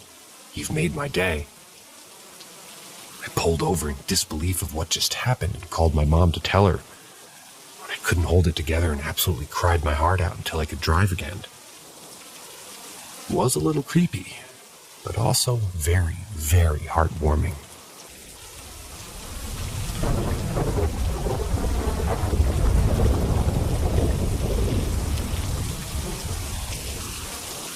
I met a woman I never knew visiting my mother's grave and greeted me by name as she left. Last Sunday, I was visiting my mother's grave, like I do every Sunday. I always take some flowers and gardening equipment with me to keep her grave in pristine condition. As I hang out there for a good chunk of the day, I know everyone that visits the grave in the same row my mother's grave is in. We all know each other by name and generally have warm conversations talking about family, how life's going, usual chit-chat. My mother's grave is in the last of the row and almost directly at the fence, with only a strip of grass separating it from it. And that allows me to look at her grave when I approach the gate. On that occasion, however, I saw a woman standing by my mother's grave and talking. Sadly, I couldn't understand what she was saying, but she was seemingly mumbling to herself. This obviously occurred strange to me, and I was curious, so I was well on my way as the lady came towards me, leaving. She was probably in her late 50s, shoulder-long gray hair and glasses. As I wanted to ask her what she was doing at my mom's grave, she beat me to it. She smiled at me and wished me a nice day while calling me by my name, not even interrupting her walking pace, but dropping it while passing by. She wasn't rude or creepy. Actually, it came off as rather kind, but it gave me goosebumps and a shiver. I just got a stumbling good day out myself. I turned around and saw her heading for the gate. I got to my mom's grave afterwards, and there were fresh sunflowers on her grave. I looked over the fence, but I couldn't spot her. I got to work and left the flowers I brought too. When I got home, I approached my dad about it, if he knows such a woman, relative of him or a former colleague of her. He didn't. He just shrugged and suggested that she might know me from overhearing conversations at the cemetery. I also asked a friend of mine, with which I'm often together on the cemetery, to visit her relatives as well. She didn't know anyone of that description either. It's really a small cemetery, and generally an everyone knows everyone kind of thing. So while it's not particularly creepy, unsettling, or frightening, it was very puzzling, at least for me, and the way I got a shiver really got the gears in my head turning.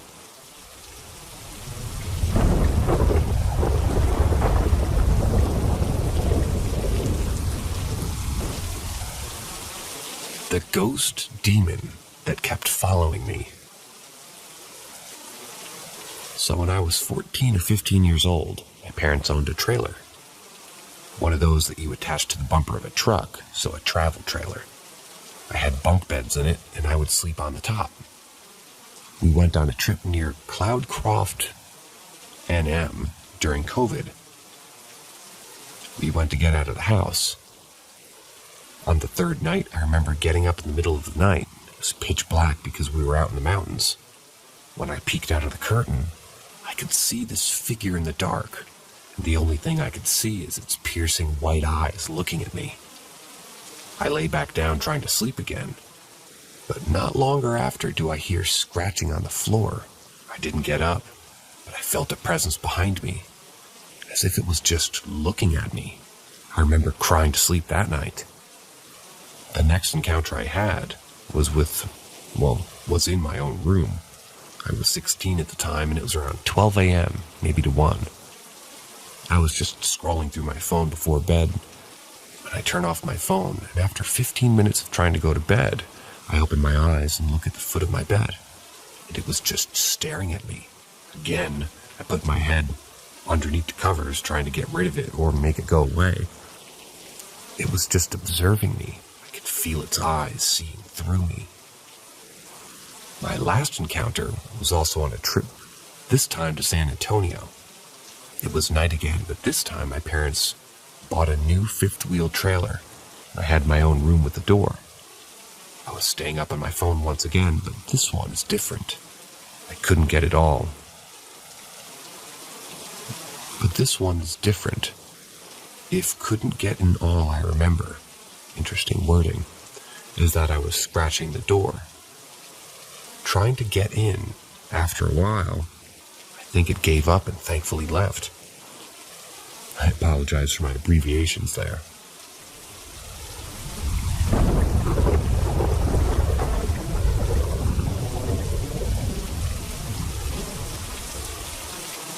Owl shadow figure. The other night, I was getting ready to go to bed, even though I wasn't really tired. I had to get up early for work, so I gently tried to force myself to sleep. I set my alarm for the next morning and closed my eyes. After 30 seconds of having my eyes closed, I could vividly see and picture my kitchen.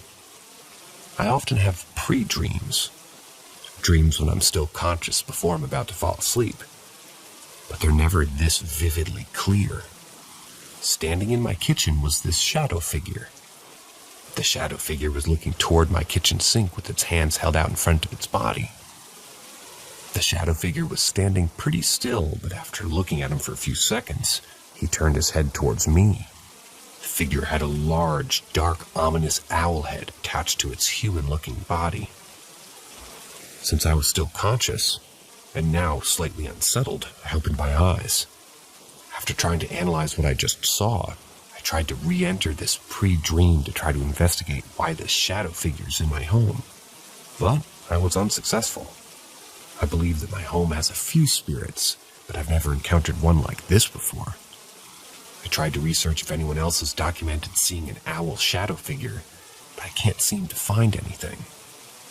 I discovered that there is an owl deity called Moloch, whom practices child sacrifice, but the illustrations and descriptions have no resemblance of what I saw.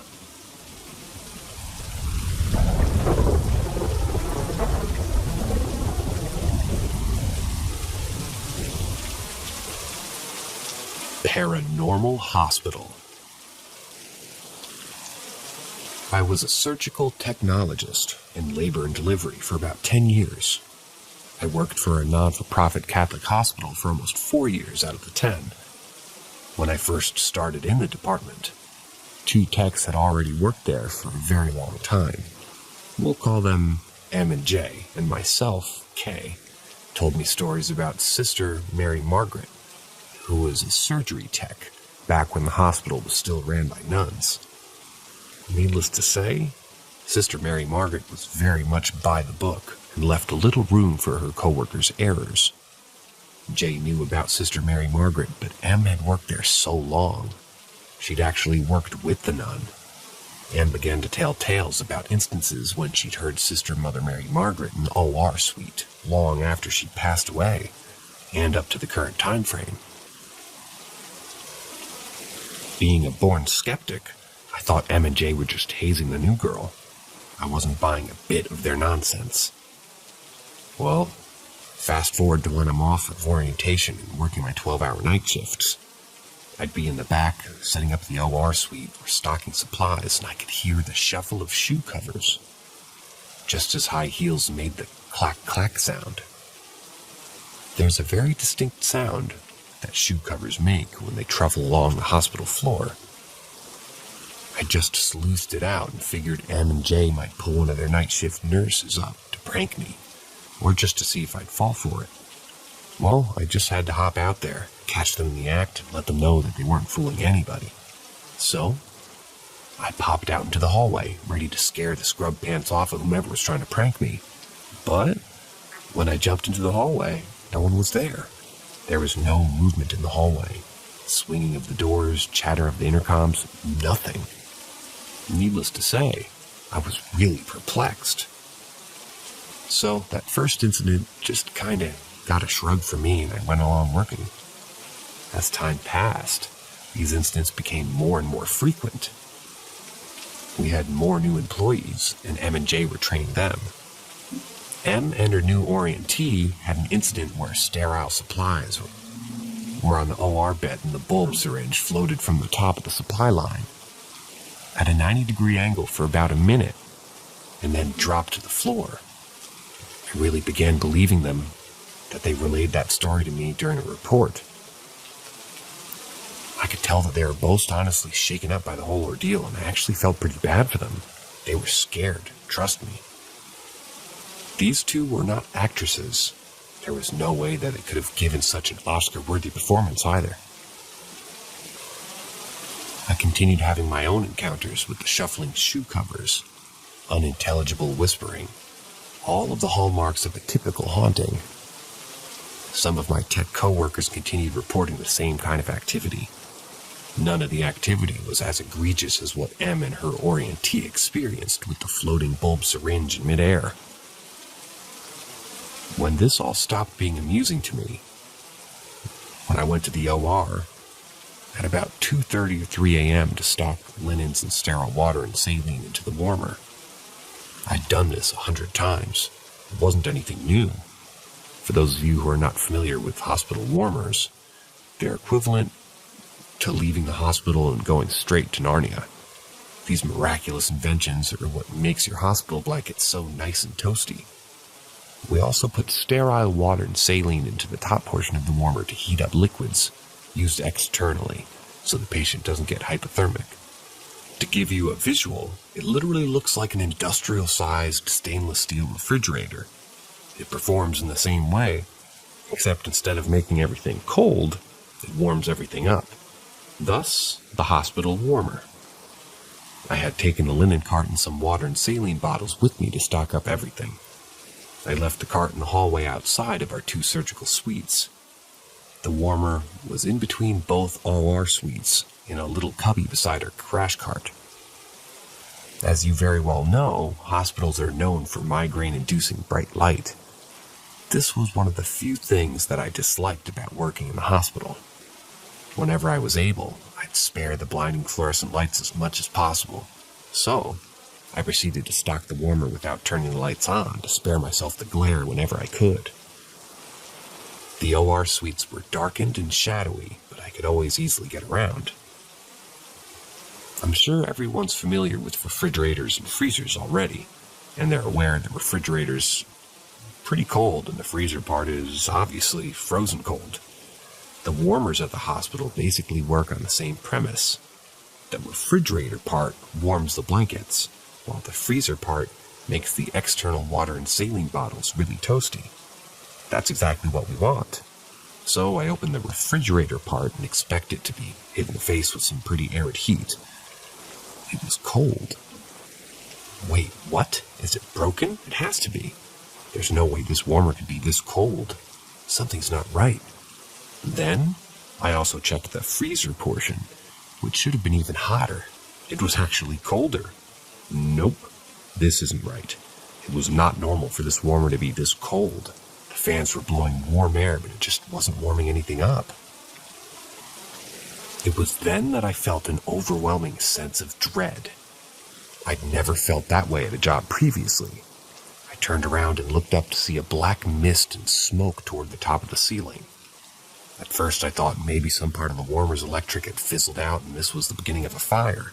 The problem was, the black mist and smoke was on the ceiling and it was the opposite corner of the warmer. I looked at the warmer's connections and everything was as it was supposed to be. There was nothing wrong with the warmer. There was something in the OR suite cubby that was not friendly and rather malevolent. I knew it wasn't Sister Mary Margaret.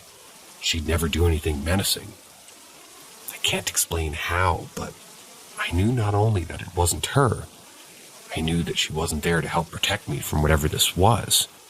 It was slowly seeping down from the corner of the ceiling towards myself and the warmer. I did what seemed to be the most sensible thing and I began reciting the Lord's Prayer. It paused, full stop. As I continued, it looked like a film being played in reverse. It slinked back to the corner that it came from. As soon as it was just about gone, I turned to hustle out that little cubby area and back to the hallway. I happened to notice when I turned around to face the warmer, it was back to its normally toasty temperature. I didn't ruminate on it long. I just booked it out of the OR suite into the hallway and back to the nurse's station.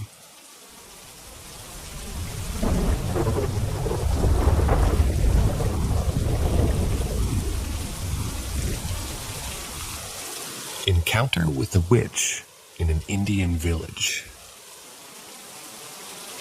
When I was 7 or 8 years old, I used to play with my buddy in a large field behind my house. It was winter when the terrifying incident occurred. The sun was setting down at 5:30 p.m., casting an eerie glow over the surroundings. My buddy and I had wandered quite far from home, and a thick layer of fog began to blanket the area. Knowing it was time to head back, we started walking, hoping to find the distant lights of our neighborhood. After a few minutes, we stumbled upon a small area filled with bamboo trees, a place we had seen before. In the middle of this eerie grove was a small pond. We grew uneasy as we realized that this was the opposite direction from our home. Confused and frightened, we turned around and ventured forward, our vision obscured by the fog. We walked carefully through the dried-up winter rice fields, barely able to see anything beyond our feet. Suddenly, we encountered an old lady in our path. She was hunched over, clutching a dusty cloth that resembled a bag. Her old sari was torn and worn, and she appeared to be a beggar. We approached her, thinking that she might be trying to convey something to us. but she uttered an incomprehensible gibberish. A really bad rotten smell filled the air. Looking up at her, we saw her eyes glowing with a sinister yellow-red hue, and she began to laugh maniacally. Overwhelmed by fear, we sprinted away, desperate to escape her clutches. After what felt like an eternity, we finally reached her home. Trembling, I recounted the horrifying encounter to my family. My grandmother's face turned pale, and she hurriedly sprinkled ganja water, holy water, on me, muttering prayers under her breath. She explained that we had just come face to face with a Daini, a witch. The next day, I fell gravely ill with a high fever that lasted for an entire week. To make matters worse, my friend contracted a severe case of pox shortly afterward, and his condition far more agonizing than mine.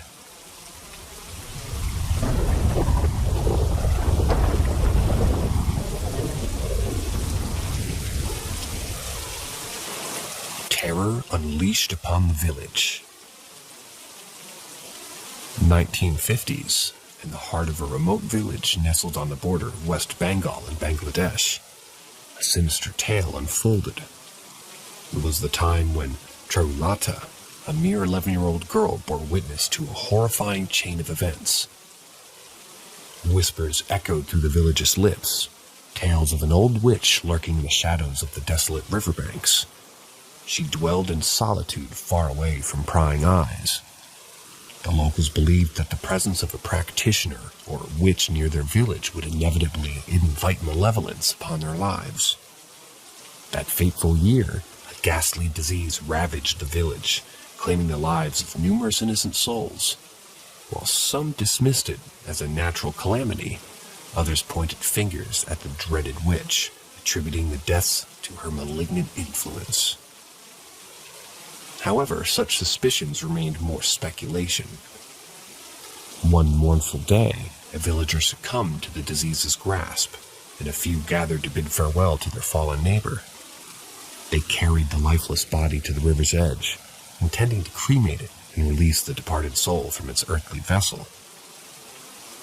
Fearful of contracting the illness, the mourners hurriedly retreated, neglecting to ensure the corpse was fully consumed by the flames. Little did they know what unspeakable horror awaited them. The following day, upon their return, a ghastly sight befell their eyes. Not all the logs had turned to ash, and to their sheer terror, they discovered that the partially burnt remains had been desecrated. Speculation ran rife, as some whispered of the witch's insatiable hunger for bones and the macabre consumption of the deceased flesh. Yet, the true terror was yet to unfold.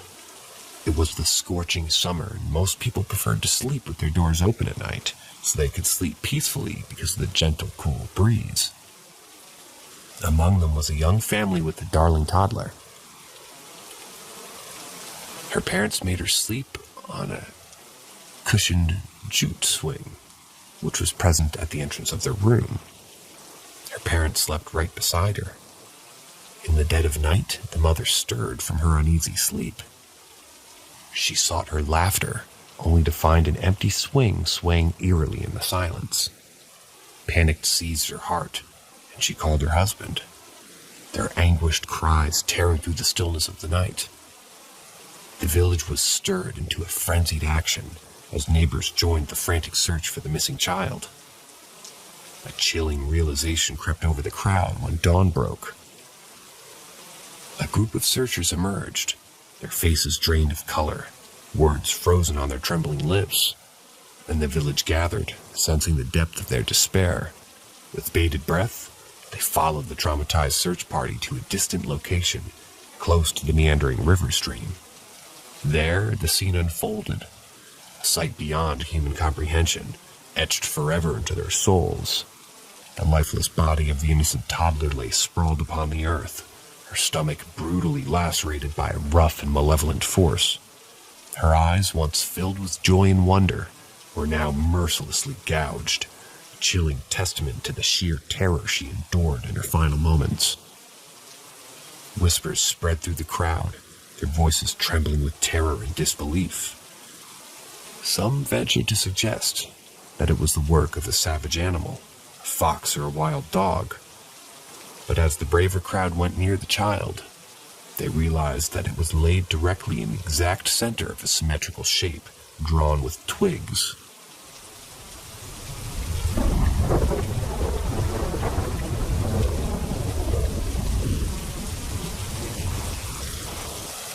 Bad omen haunting my house. I must have been 7 or 8 when I had my first and probably only encounter with the supernatural. My father got transferred to Dehadrun from Almora when I was 7 or 8. We moved into a rented place. Our landlord seemed sweet and helpful at first, but they were not like that at all. After a week or so, my mother started feeling uncomfortable in the house. Things would fly off the shelf on their own, and once a glass broke on my mom's hand and it made a cut as if someone deliberately cut my mom's hand.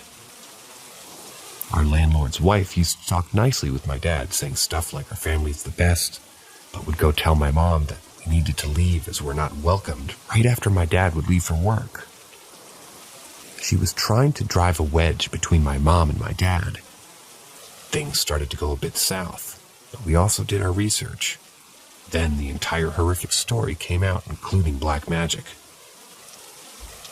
Before us, there was a couple that used to live in the same house. The landlords would play the same game with them like they played with my dad and my mom. This led to a huge fight between the couple, and the wife literally killed herself by burning herself alive. The situation worsened as the landlord's wife used to do black magic. She used black magic to control the guy, brainwashing the man into not believing his own wife. It had been said that the husband was so brainwashed that he did nothing to save his wife and watched her burn alive right in front of him. When we came in, we knew nothing and moved in. After my mom experiencing things, I started seeing things as well. I used to see a Batman action figure everywhere at night, even on my bed when I didn't have any action figures back then at all. I was a car kid always. I always saw a giant doll in front of my cabinet. It was like 5 or 6 feet tall. It was there whole night. It was as if something wanted us out of the house. I don't know whether it was the woman who died or because of the black magic that we were seeing these things. But it was very strong and a very obvious presence. I'm 30 now, but we still sometimes visit the Dehadrun, and that house is now empty. Even the landlords have to sell the place and went somewhere else.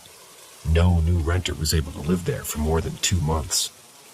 We lived there for no more than 4.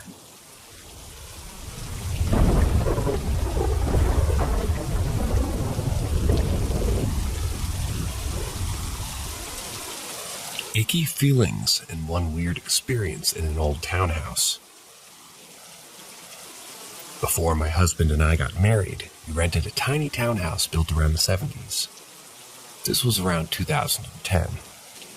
My husband is the definition of a skeptic and always worked overnight in a hospital. So he can't and would never back me up on this. But when I think about it, I still get creeped out. So the townhouse has a downstairs with a kitchen and a living room, with stairs straight off the front door that led to the 2 rooms upstairs. Everything was very open, and you could spin around in the living room and see almost every corner. From the moment we signed the lease, I got a bad feeling emanating from the top of the stairs, which shared a corner with the door to the spare bedroom. A friend came to visit once and refused to enter the house after driving 30 minutes to see me, immediately, quote-unquote, feeling something peeking out at her from the spare room. She was pretty woo-woo, quote-unquote, and said that it was evil. I laughed it off, but can't deny my own icky feelings about that room and the top of the stairs. If I tried to watch TV in the living room, I could often feel someone looking at me from the stairs. I would run up them and across the hall to our room at night when we went to bed. One last very weird feature of the townhouse was that there was a cutout ledge at the bedroom wall. And you guessed it, it opened straight to the view of that icky spot on the stairs. And you could look down into the living room and the front door from there. So, here's the experience. I was asleep one night, and I woke to a super bright, quick flash of light from our closet. I thought it was a power surge, and I expected the closet bulb to be burnt out. But then it turned on by itself at regular brightness. At that point, I was scared. I decided to get up and just turn it off, ignore it, and go back to sleep.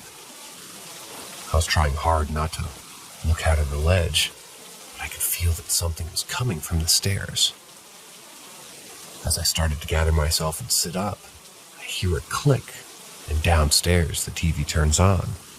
My heart was pounding, but I just froze.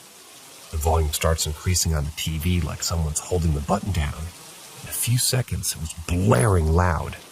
I just speed walked to flip off the closet light, down the hall, down the stairs, and grabbed the remote to turn it off.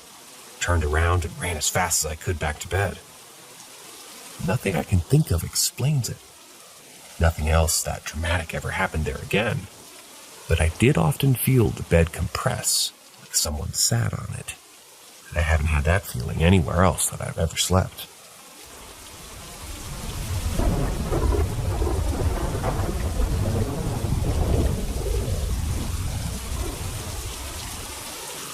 My room.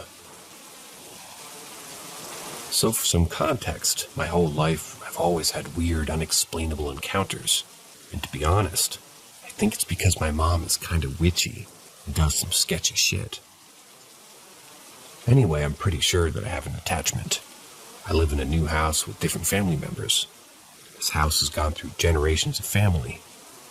I don't think spooky shit happened when others were living here. So that's what makes me believe the attachment, because weird shit and vibes just follow me around. Anyway, to the story of my room. So my room is always the coldest or the hottest in the house, and it sucks. I've had shit fall off shelves, and my TV will turn off, or my light will flicker on and off. And I'll just wake up in the middle of the night to my closet door, and it'll just be open. Whenever I come back from anywhere. Just regular creepy shit. But a family member told me something about a year ago that kind of freaked me out. It was the day after Christmas, like super early in the morning, and said family member woke up on the couch and went around the house to make sure everything was turned off and locked before she went to bed.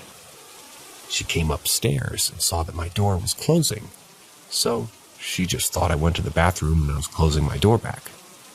So she checked the other rooms that came to see if I was awake.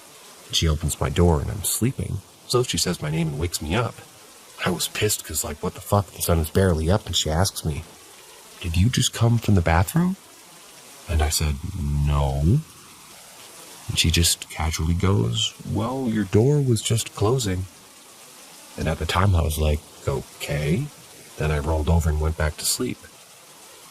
The next day I asked her about it, and she told me that after that happened, she went back to her room and her bathroom fan and light were on. She didn't leave them on, and ever since then, creepy shit's happened, like moving in empty bedrooms and the front door that we don't use just being wide open. Then she saged the house, because she saw something dark following me around. Just creepy stuff happens. Not a lot, but yeah.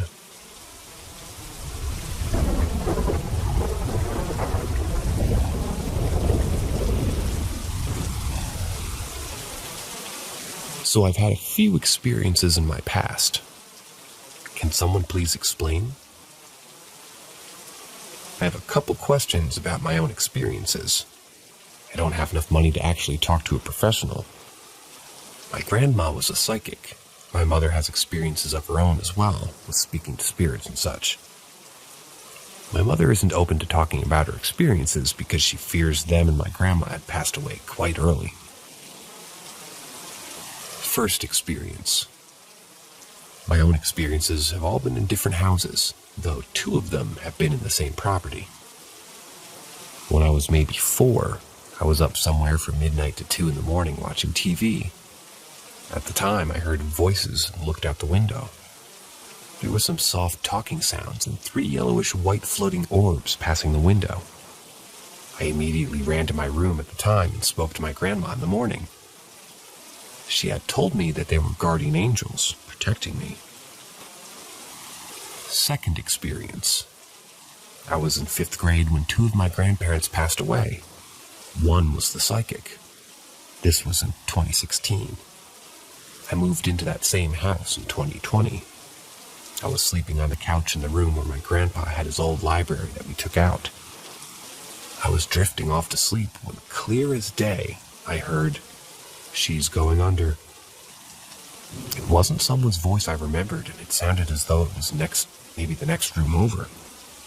My parents were across the house, and at the time, it wasn't a good place for my mental health. Third experience. Later that year, after I had left the negative household, I was living with my mom. I was writing in my room when a tall figure with black hair had appeared. He was maybe 6 feet tall or so, and he had a pale face and dull, empty-looking eyes. Still to this day, I see him sometimes. He's thin, though. Normal human thin. Every now and then, when I see him, he looks as though he had been drowned. It's strange. He's silent, but it's almost like he's watching over me in some ways. Possibly just watching me. I feel a weird unease around him, though. Strangely comfortable. I've had other experiences of hearing deceased family members' voices when I'm really depressed, though that's more comforting than anything.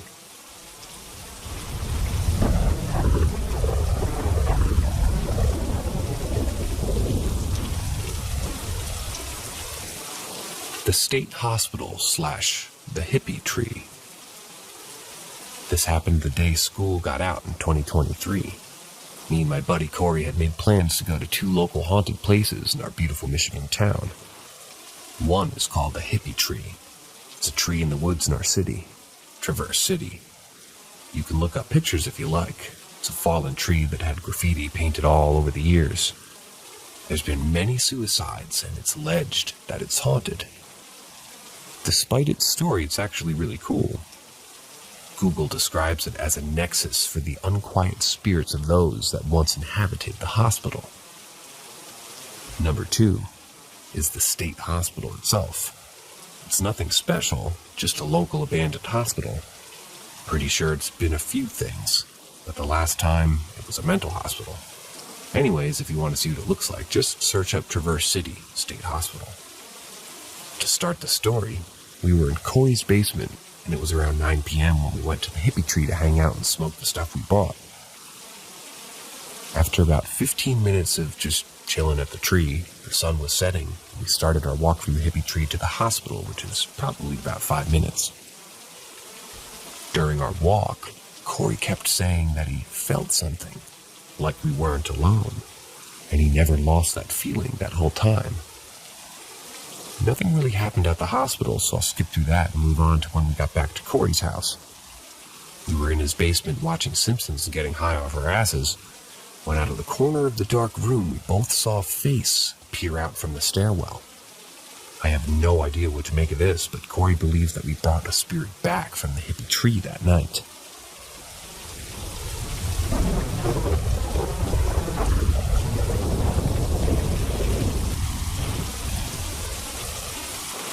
This happened when I asked. I really feel that I do have some type of gift, or maybe it's a curse. My daughter Delilah, who's 23 years old, has always had trouble sleeping in the dark to this very day. I believe her sixth sense, is what I call it, is much stronger than I allow mine to be. Previous to moving into this home that we now live in, we lived just a few miles away in another home. At the time, I believe she was a senior or junior in high school, and we were talking in her room. I remember it was afternoon, still daylight outside. Delilah was telling me that her light in the bedroom on the ceiling at times is flickering, and she says it spooks her out. So I decided to really ask a question, but I wasn't really expecting for anything to happen because, frankly, I feel like I'm in a bit of denial when it comes to my senses. So out loud I asked if there's anyone in this room with us to make the lights flicker twice. And what do you know? The light flickered twice. I can't tell you how fast my daughter and I ran out of that room. Of course, to this day, I'm stuck in between or in the middle thinking maybe it was just a coincidence. Or maybe not.